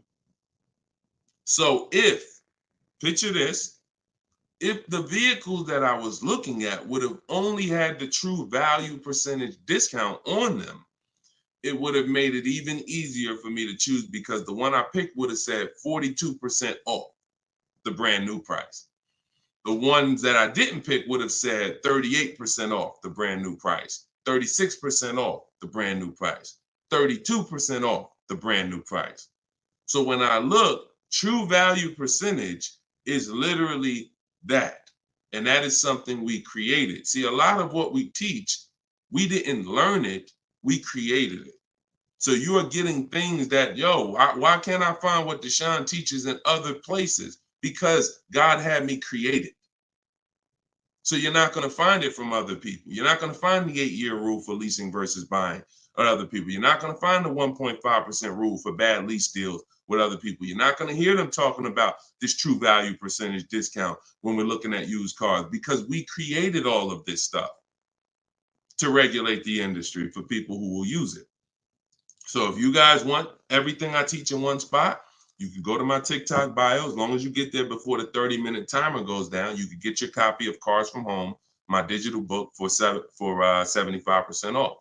Go there. You won't even leave the broadcast. Get your 75% off. It'll be in a few minutes, and you can use this stuff for the rest of your life. Same thing with Instagram bio. And if you're on Facebook or YouTube, we have a comment in the comment section for you guys to get your book there, and you can use it. And if you're on a TV watching us, then you can just scan this QR code with your phone, and you can get your 75% off. $97 is still a great price, even if you missed it and suffer.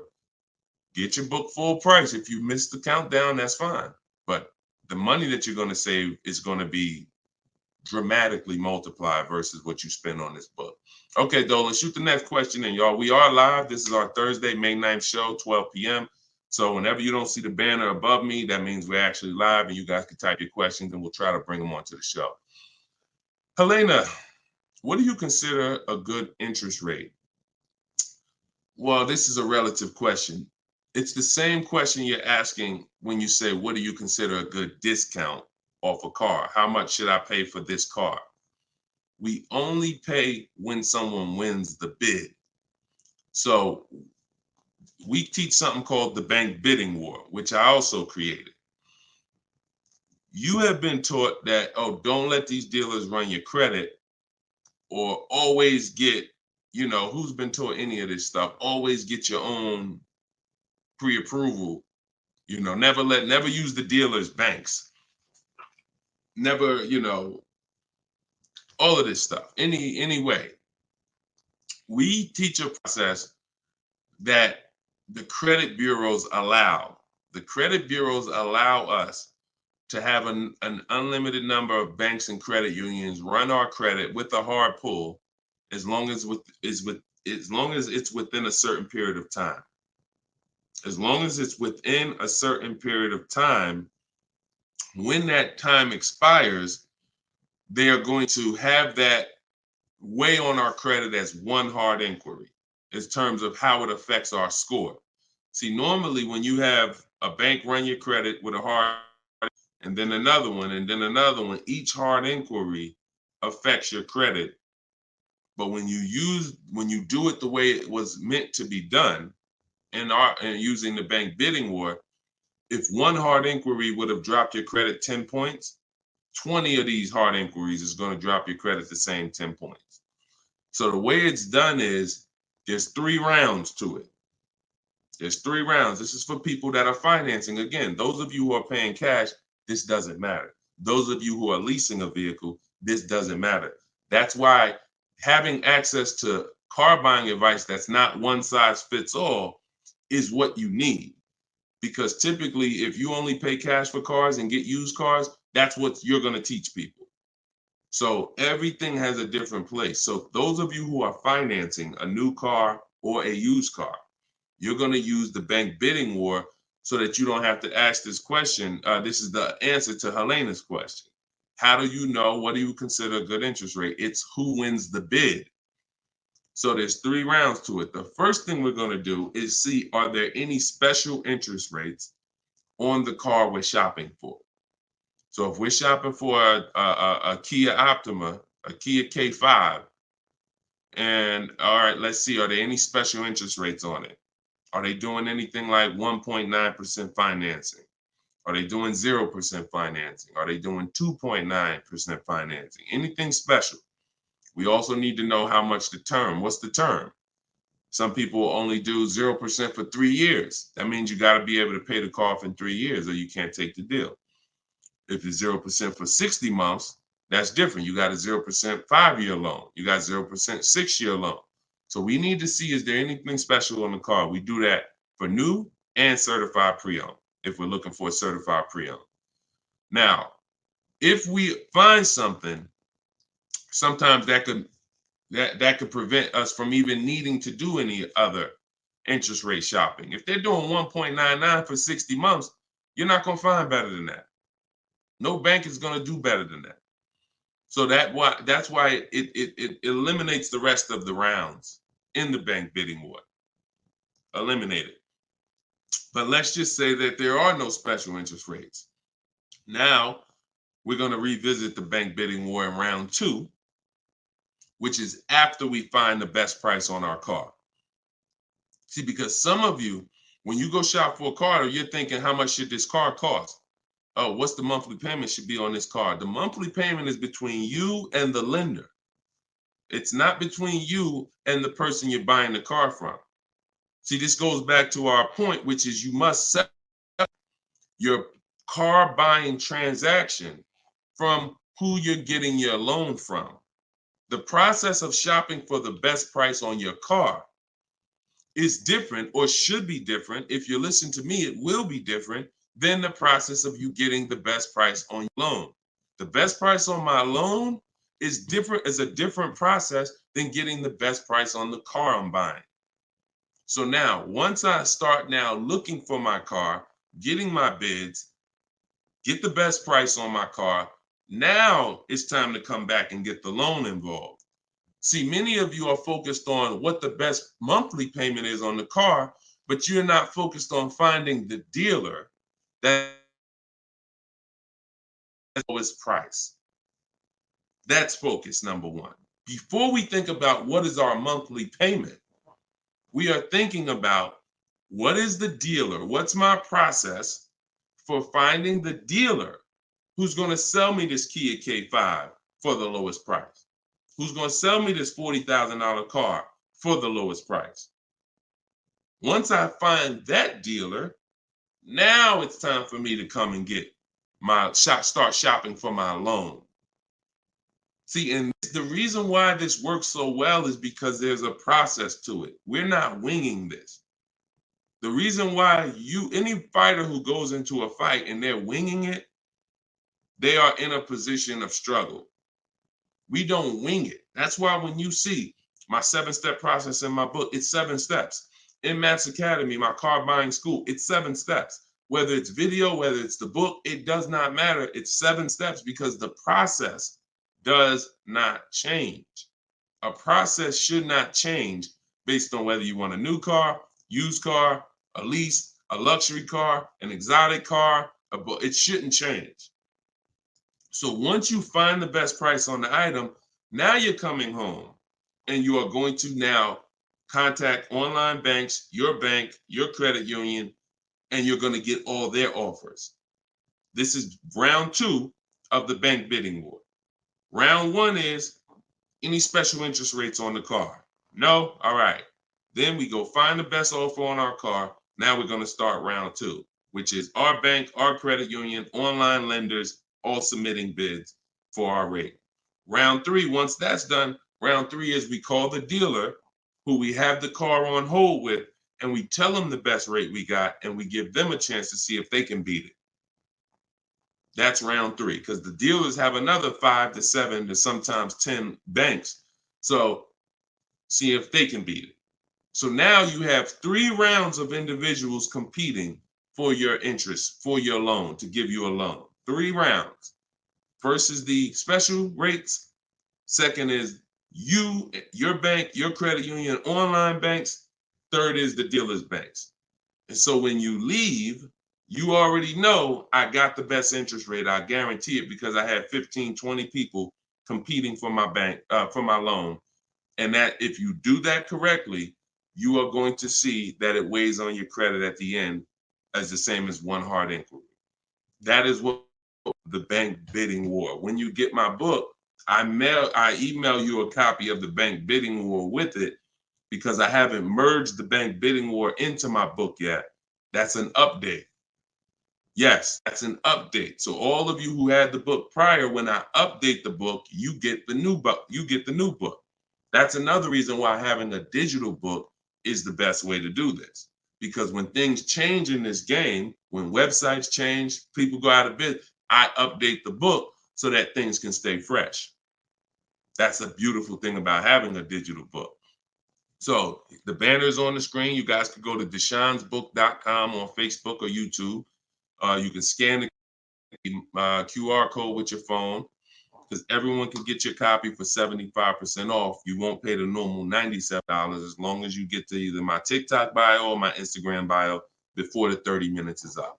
Okay, that's a great question, though. And what we're doing is we're going a little deeper. I've had tons of shows. We've done tons of streams where I was doing these rapid fire answers. This is episode 17. So what you're going, or 18. So what you're going to see is we're going a little deeper on certain topics as we're led to. So go ahead, Dolan. Next question. 5 though. No, I'm not streaming on Twitch, Matt. Only on Facebook, YouTube, Instagram, and TikTok. This is Lauren over on YouTube. Used your system just last week to lease a new car and got a 2024 Tiguan, great, at 1.1% after getting 6 bids. Now you talking, Lauren. It was the most enjoyable car buying process I've ever had. Thank you. Do we see what let me screenshot this here. This is what we're talking about, Lauren. This is what I am talking about. See, Lauren didn't know me. See, here's how different information changes things. Lauren was just like y'all about a month ago. She didn't have my book because we didn't even release the book. She was just like y'all. She might have didn't even know me. But what? She's an action taker. She got on the stream. She said, look, I like what this guy's talking about. This book is $24. What's the worst I could lose? There got to be something in that book where I could at least make my $25 back. or even if I paid $97, got to be some tip. One tip in here got to be able to make me at least $100 back. She later finds out she's going to get thousands of dollars in discounts, get a 1.1% lease. Well, what that means is if the car is $40,000, her payment is like $420 on a $40,000 car that people are paying $800 a month for, $700 a month. Her lease is 1.1% of the MSRP. So because she's an action taker, she went forward, she got the book, she used the scripts, she said, I'm done with the old process. I'm willing to unlearn my old way of shopping, and I'm going to relearn this new way to shop. That's why, you understand? That's why it's all about unlearning and relearning. You understand? And she's able to reap the rewards of not just saving the money, but receiving empowerment. Because this is the only way to car shop empowered. You could go negotiate. Not only are you not going to get the money off that we're getting, because if you're negotiating with an 80% dealer, there's no way for you to get these prices. So if you're in a dealer, yeah, they'll take off money for you, but their price was so high to begin with that when they take off the money, you're still higher. An 80% dealer is the overpriced dealers. You can't negotiate them down to the best price. So even if you did that, you still wouldn't have the empowerment of letting the business come to you. See, you're empowered when you're sitting at home and the business is coming to you. You're in control. And the only way to do that is with bids. So congratulations, Lauren. Enjoy your new Volkswagen. Beautiful vehicle. And I'm so glad to hear that you trusted the process and you have reaped the rewards. Congratulations. God bless you. All right, Dolan, go ahead. Throw the next one up. We are live, y'all. This is our Thursday, May 9th, 12 p.m. live stream. So if you don't see the banner over my head, we are live. You can ask your questions. We'll try to get them in the show. Wanda Lopez Smith on TikTok. Leasing companies not allowing third-party buyouts. Yeah, I explained that. If we have a third-party restriction, we're going to sell it to a local dealer. But we still get bids. We still need to get bids from the online car buyers to know if we have equity. If we have equity and we have a third-party restriction, we're going to sell it to a used car. Like if I had a BMW and there's a third-party restriction, I'm selling my BMW to a BMW dealer. I have a whole script in my book for how we do this. We talk to used car managers, and I'm going to have a used car manager buy it. See, some of you bought your car because you saw the third-party restrictions and you bought it and resold it. I don't like doing that because when you buy it and resell it, you have taxes, you have fees that you're going to pay. When you sell to a local dealership, sometimes they don't pay the taxes and there's no fees. So buying and reselling, you're eating up like probably $3,000 or $4,000 of any equity you would have. So yeah, we've been getting out of the, we've had a process for third-party restrictions since they started them in 2021. We've had a process for how we were going to sell our cars and get our equity, even with third-party restrictions. So that's never stopped us. Never stopped us. Good, great question. People like the live view have no clue how valuable his information is. Appreciate you, Belle. Thank you so much. Only people that know how valuable the information is people who use it. People who watch, there's a saying, you can't be a hearer of the word. You want to be a doer. A doer. A lot of people hear. A lot of people hear because we want our ears tickled. But it's the doing that leads to the savings. And in our case, what we're asking you to do is easy. It's just your programming and your fear of a process. See, it's an unknown hell. I mean, an unknown heaven is what we have over here. But you have a known hell. Sometimes what you know is so comfortable, even though it's hell, but it's, you know it. You're comfortable with it. You're comfortable with the discomfort of car shopping. So this is what, Deshone, everything you're saying, that sounds hard. Sitting at home and doing these copy and paste things and having this, that sounds hard. That's just your fear. That's your programming talking to you. That's not reality. Because in reality, you see people like Lauren who just came on, and you see this is the easiest way she's ever bought a car in her life. This is the most money she's ever saved in her life. Look, you got people like, look, Matt, happy to share. I've officially graduated. Huge thank you to Deshone, building such a great system, answering all my questions along the way. Lease details. You got a $56,000 Hyundai Palisade calligraphy, 1.28% lease. Highest quote was $1,167 a month. He got his for $719. The highest quote he got from an 80% dealer was $1,167 a month. He got his for $719. Sitting at home, getting bids. So for those of you who want to know, like, I do have a car buying school. It's called Maps Academy. You want to know more about it? We have a comment in there. You can attend my free masterclass. I don't let anybody in my school who has not gone to my masterclass. Everything you're doing raw and buying, selling, and leasing cars. So there's a comment in there for the comment section, and we have a link in my bio for you as well, who if you think, you know what, I want to see about his online buying school. I don't care, because the system that Matt says, Deshone, thank you, Deshone, for building such a great system. The system is the same.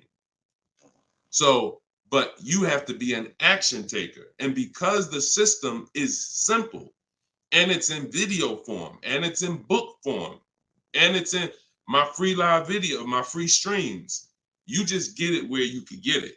But there's no excuse for sitting at home car shopping the old way anymore when this information is available and it exists and it's 3 years old. This isn't new. We have hundreds of people. You're not oh, let me take a chance and see if this will work. That ship has sailed long time ago. Long time ago, that ship has sailed. But the action takers are going to win, not just the hearers. People listen, oh yeah, this sounds good. Of course it sounds good. But you won't reap the results until you become an action taker on the information. Okay, so those of you who want the book, it's in my TikTok bio, it's in my Instagram bio. You'll have access to these strategies for the rest of your life. All right, Dolan, shoot the next question up. We got some great questions coming in today. This is our Thursday, May 9th live show. So we are live right now. It's our 12 p.m. stream. Melanie from TikTok, what do you recommend for a young adult that is first-time car buyer that has no credit? I would recommend you save up. You get something that we call a smart car. That's not one of those little cars that you heard. It stands for saving money at the right time. I got a car that's my point A to point B car because I work from home. I got a car. It was literally $4,000. I got it from a grandfather over in South Orange. He was 98 years old, and he still drove until he couldn't drive anymore. Car had 72,000 miles on it, and I got it for $3,750. Literally, it was I got it a year ago, so that was it was an 08 Pontiac G6, 70,000 miles. And that's something that I drive from point A to point B whenever I want to do my run. Because again, I work from home. Most times we take the truck, but if my wife's out, I'll take the car. But I didn't need to spend $10,000, $15,000, $20,000 on a car that I'm driving twice a week. So what I would tell you for you is if you need transportation, you want to get it reliably, save up some money, get yourself a private party sell on Facebook, pick it up for a couple grand, but you have to be diligent. You want to find it from an owner. You want to find it from an owner who's not driving too much, who maybe they got a second or third car in the family, and that you don't want to deal with these dealers on Facebook Marketplace perpetrating as owners. The owners know the history of the car. They've had it for the last 8-10 years. You want somebody that can tell you, yeah, my little son, this is where Jeremy took the car one day. He was driving to the grocery store. He backed into a car over there right here. You want a person who knows that, not a dealer who just picked up the car and now they're trying to sell it to you for $2, $3, $4 grand. So that's what I would be doing. I would be getting me a very reliable, inexpensive car that I can actually get to work with, make more money. And then once I make money, I will be choosing whether I'm buying or leasing based on if I'm going to keep the car for 8 more years. Whenever you get into spending real money on cars, over 12, 15 grand, this is when you start wanting to ask yourself, am I going to keep this car 8 years or not? Because once you get these cars and build up your credit, Melanie, another thing you should be doing is getting a credit card, not using it, pay it off every month, spend $20 on it, pay it off so you can get your credit up to a 700 score. You could be at a 700 score lightning fast before the next 12 months. So now what you want is you want a car to drive, get you to where you're going, but then you want to be building your credit now. So now when you're like, okay, I got a job, I'm making money, I want to get me a different car. Am I going to buy it or lease it? And if you're not keeping it 8 years, you want to go for the lease so that you could drive a brand new car for pennies on the dollar, as long as you keep following what we're teaching and getting great lease deals. But if you're keeping the car for 8 or more years, then you would go and you would buy a car, not lease it. But in order to do that, you want to set yourself up and get yourself up to a 700 credit score. So you should follow somebody like Shonda Martin. She's on all the platforms. Shonda Martin, this young lady is a guru when it comes to credit. She does a lot of live streams, a lot of Q&As, just like me. But yeah, you got a great path. But don't go out there and do what a lot of people do and finance a car, no credit, your first car, you're going to go buy it. Now you're getting a $20,000 car. You're going to probably pay, $500 a month for it. And now that car is going to be a long-term thing because it's just too expensive. And you just don't follow the traditional route is what I would tell you. All right. I'm glad. It's my daughter. She has a full-time job and now searching for a car. Okay. Perfect, Melanie. I think that's a great plan. Because the thing about that car that you're going to get for Facebook Marketplace is whenever she decides that she's ready to finance or lease a car, she can sell that car and get all her money back. If she finds a great car on Facebook Marketplace for $4,000, $5,000, you guys can sell that car and get the whole $4,000 or $5,000 back. You'll get 80-90% of it back. And I like to get whenever it's going to be a short-term thing, I don't want a car where it's going to be a burden to me later. We want to get a car that does the job now. I know with this Pontiac, whenever I choose to sell it, because I'm actually going to get a car. I've been waiting to get a vehicle that I want for a number of years. And when I do go get that, I'll sell this one, but I'll get everything back that I spent on that car. I'll get it back. So it's just strategic. It's a great way to move when you know these cars are not costing you money. You're breaking even on them, and it's just great. So that's what I would say, Melanie. That's what I would do for my own daughter. Okay, go ahead, Dolan. Shoot the next one up. We are live, y'all. We're going to try to get through as many as we can in the show. Type your questions. This is our Thursday, May 9th show, our 12 p.m. broadcast. So, Sir Francis on YouTube. What's the best source for an accurate valuation to determine if purchasing a used car is a good idea? I don't go by that. The only way purchasing a used car is a good idea for me is if we're keeping it at least 8 years. That's it.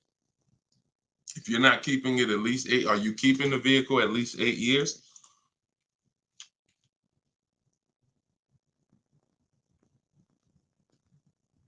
Let's see if we give him some time to answer. Are you keeping the vehicle for at least 8 years, Sir Francis? See, if we're not keeping the vehicle at least 8 years, there's no point in buying it, because the money that you would spend to lease, you can't put a price tag. You can't compare it.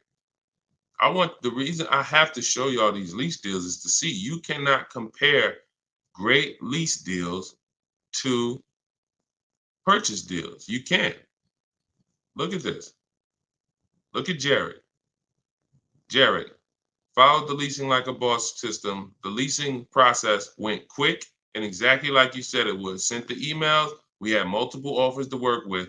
Trusted the process. Used the scripts. Got the lowest offer from $565 a month down to $520 with a counter offer. Look.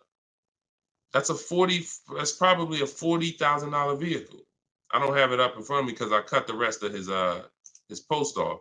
But look, 1.28, $56,000 vehicle. Even if you were buying a used version of this. So let's just I want to show you this. Let's just say instead of leasing like Matt did here, he got a $56,000 vehicle for $719 a month. We already know with $1,000 every, with $100 a month on every $5,000, this $56,000 vehicle is about $1,100 a month.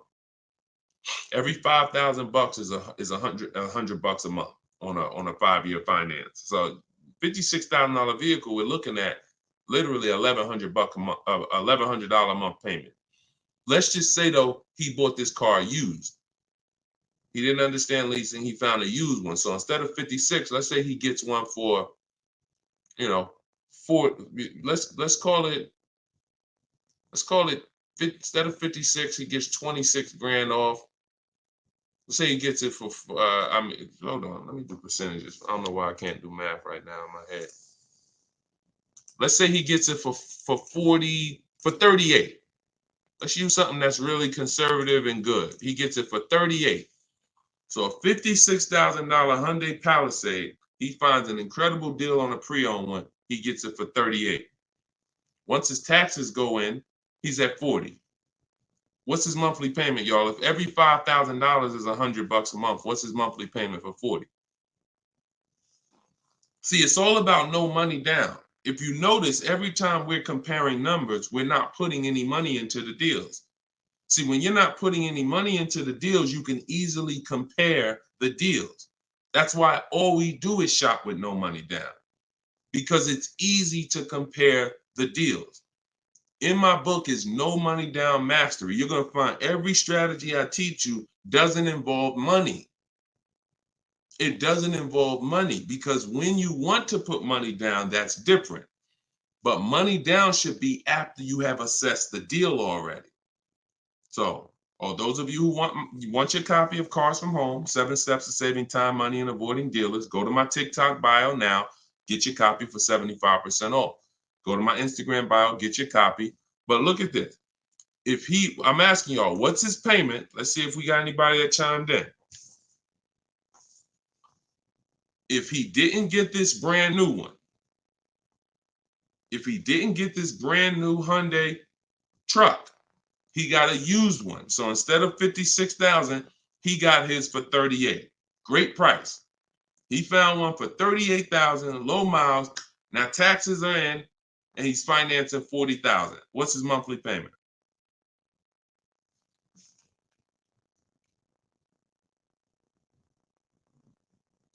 Anybody do the math? Every 5,000 bucks. Well, I'm gonna tell y'all now. Okay, y'all taking a little long. It's 800 a month. Thank you, Derek. Thank you, Derek, on Facebook.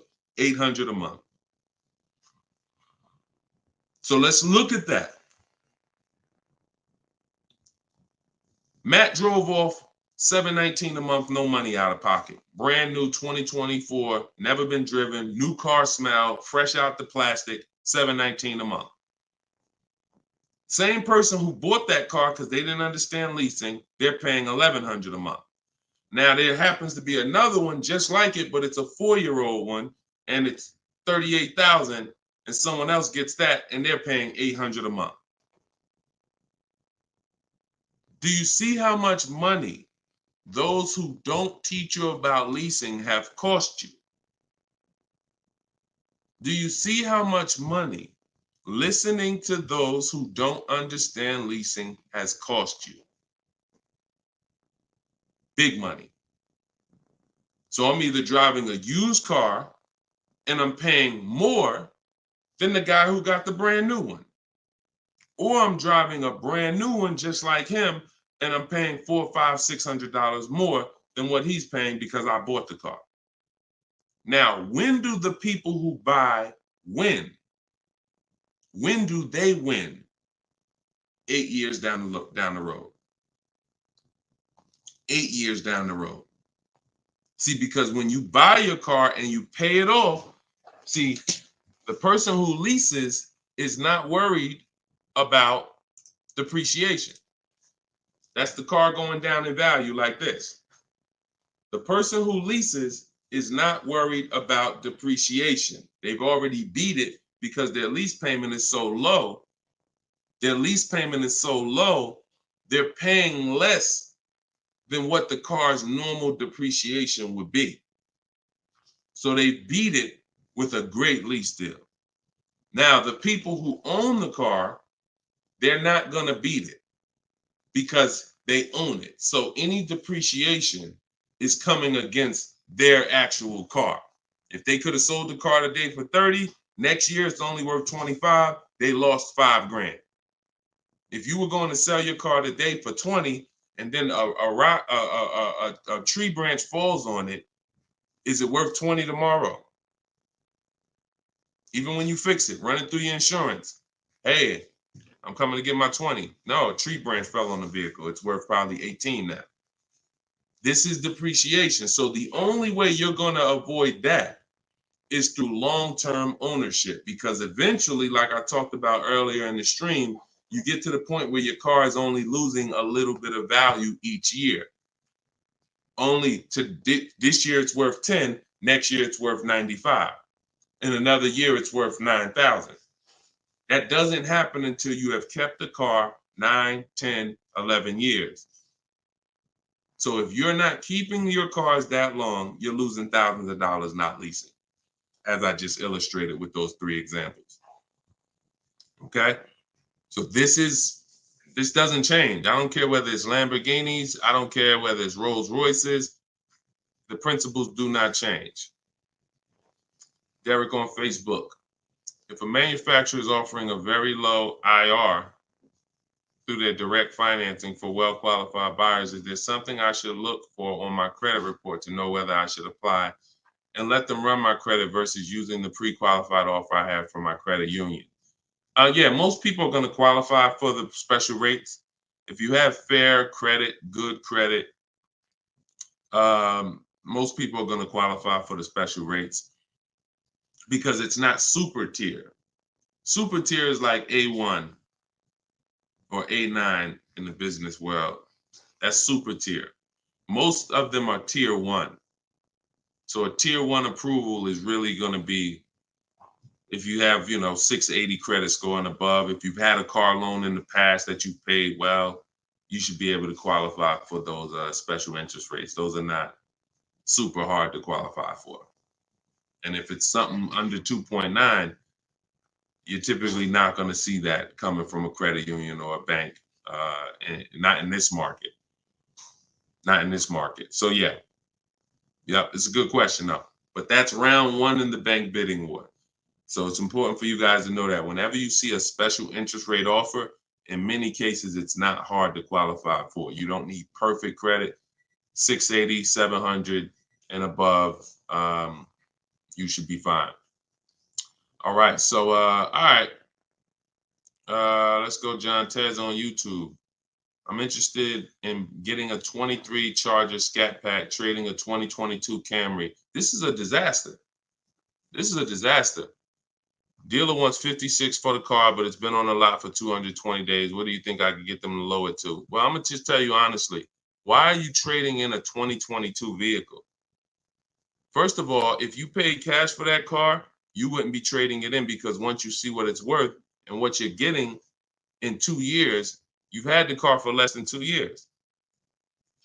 See, there's something, here's what we're not getting. The reason why I hold this up is for y'all to see that you cannot trade in cars this fast and have it be and have it. And I want y'all to know we are 100% live right now.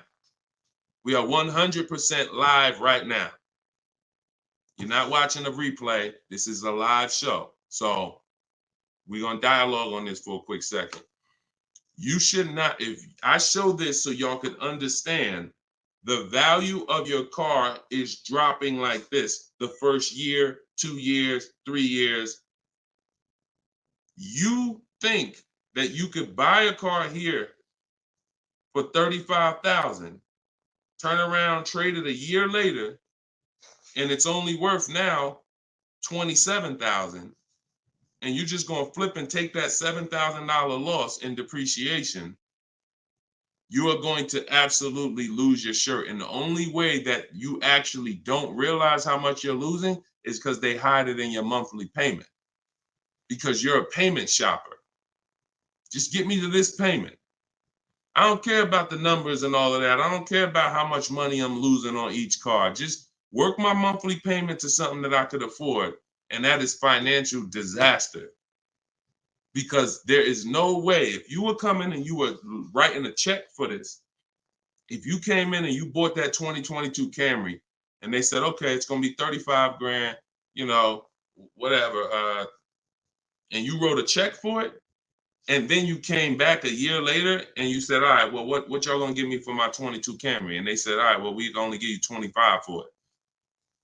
And you said, wait, I just paid 35 for it last year. You ain't giving me no 25 for it. You would never take that. But payment buyers take those deals all the time, because what they do is they give you the same 25, but when they finance it and stretch the loan out, they're like, see, and your new monthly payment is only $50 more than your old car. And you like, man, this sounds like a good deal. It's a horrible deal. It's not even a deal. It's a horrible offer, but you're not trained to see it. So whenever I see somebody who's switching from cars that are less than 2 years old to a brand new car, you're not talking about leasing it. So you're still in the mindset of, oh, I could buy cars, switch them, buy cars, switch them, buy cars, switch them. You absolutely are losing thousands of dollars on every single car you buy. So if I wanted to do what you were doing, replace my 2022 Camry with a Charger Scat Pack, and first you're buying another pre-owned one too. You're buying another pre-owned one. So you're asking, all right, I want to replace this 2-year-old pre-owned car that I got, and then I want to buy another pre-owned car and replace that one. But you're not looking at the fact that the 1-year-old Scat Pack you're trying to find is so rare. When you find it, you're most likely going to overpay for it, because who has 1-year-old Scat Packs? Who has 1-year-old Dodge Charger Scat Packs? How would that vehicle even end up on a dealer's lot? You only get the cars on dealers' lots one of two ways. The dealer has to buy them from auction, or buy them from one of their customers, or at the end of a lease, the person returns the car. So people are not usually trading in a 1-year-old car. So if it has been on the dealer's lot, maybe it's because it's a leftover model. And if it's a leftover model, you don't have anything to compare it to see how much you should be saving. So what I would be doing is, before I buy a 1-year-old Scat Pack, I would see what's the market on a brand new one. This is so important. This is so important, because this is financial intelligence. Look at this. If I would have walked in, this is Sean. Sean got an F-150 Lightning, $73,000 vehicle. He ended up saving $20,000 on the vehicle. Brand new one. Same thing with Kimberly. She got a Maserati.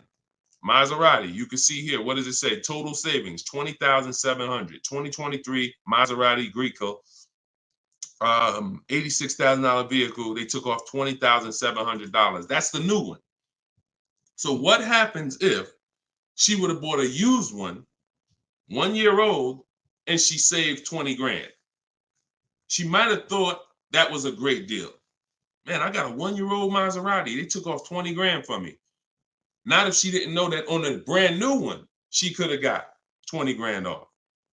So whenever you're buying a car that new, you need to know what the brand new market is to know, all right, if I could save 10 grand off a brand new one, then how much should I save off the 1-year-old?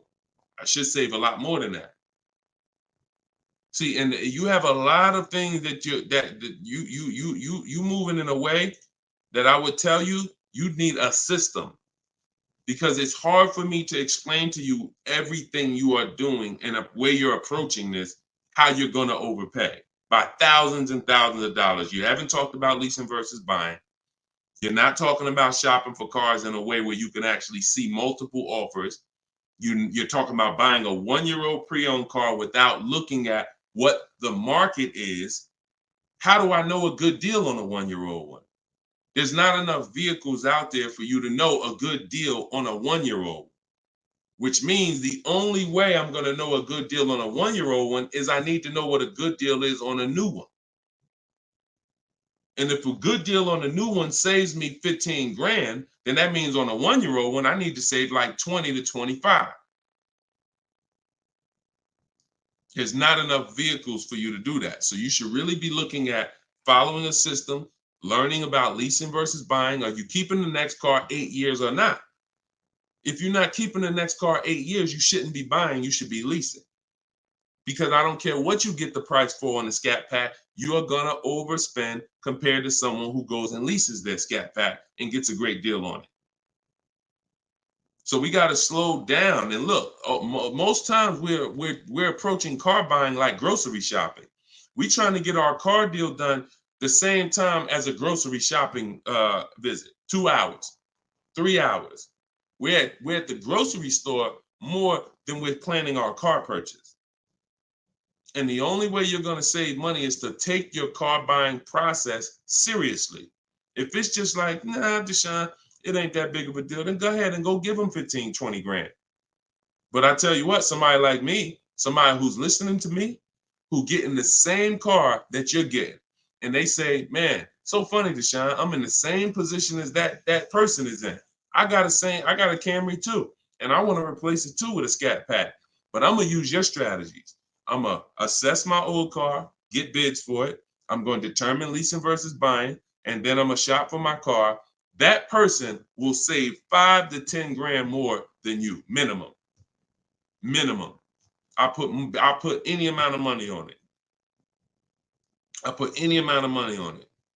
So slow down and answer this question first. How many years are you keeping the next car? If the answer is not 8, don't think about buying it. Don't think about buying it. My goal is to shop for my most aggressive lease on my next car. If I'm buying it and I'm keeping it over 8 years, then I'm buying it. I'm not buying a car that I'm not keeping more than 8 years. Not no Scat Pack, not no Dodge Challenger, not no Toyota Camry, nothing. If I'm not keeping it 8 years, I'm not buying the car. Lease deals are too great. It's pennies on the dollar when I learn to get them. So everything I'm teaching y'all is out of my new book, Cars from Home. It's a digital book. It's called 7 Steps to Saving Time, Money, and Avoiding Dealerships. You can get your copy for 75% off in my TikTok bio. The price of the book is $97. That is the price. But you can get it for $24 if you get to my TikTok bio before the 30-minute timer expires. If you get to my Instagram bio before the 30-minute timer expires. We have a link in the comment section on YouTube and Facebook. You can go to deshonsbook.com, or you can scan this QR code with your phone and you can get your copy for 75% off. So use it. Make sure you send me your success stories. Continue to send me your success stories so we can bring them onto the show. That is a step-by-step system. There's nothing left to chance. You cannot leave anything to chance when it comes to car buying. Everything that we teach is for a reason. So let's continue to move. You know, we will be back soon for another stream. And catch us later. We're usually live 7 and 12 p.m.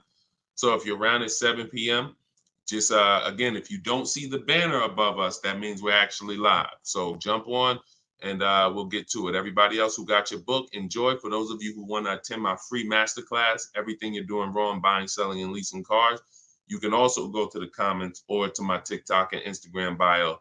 But you're going to need about an hour. And that's a straight hour of me in my board.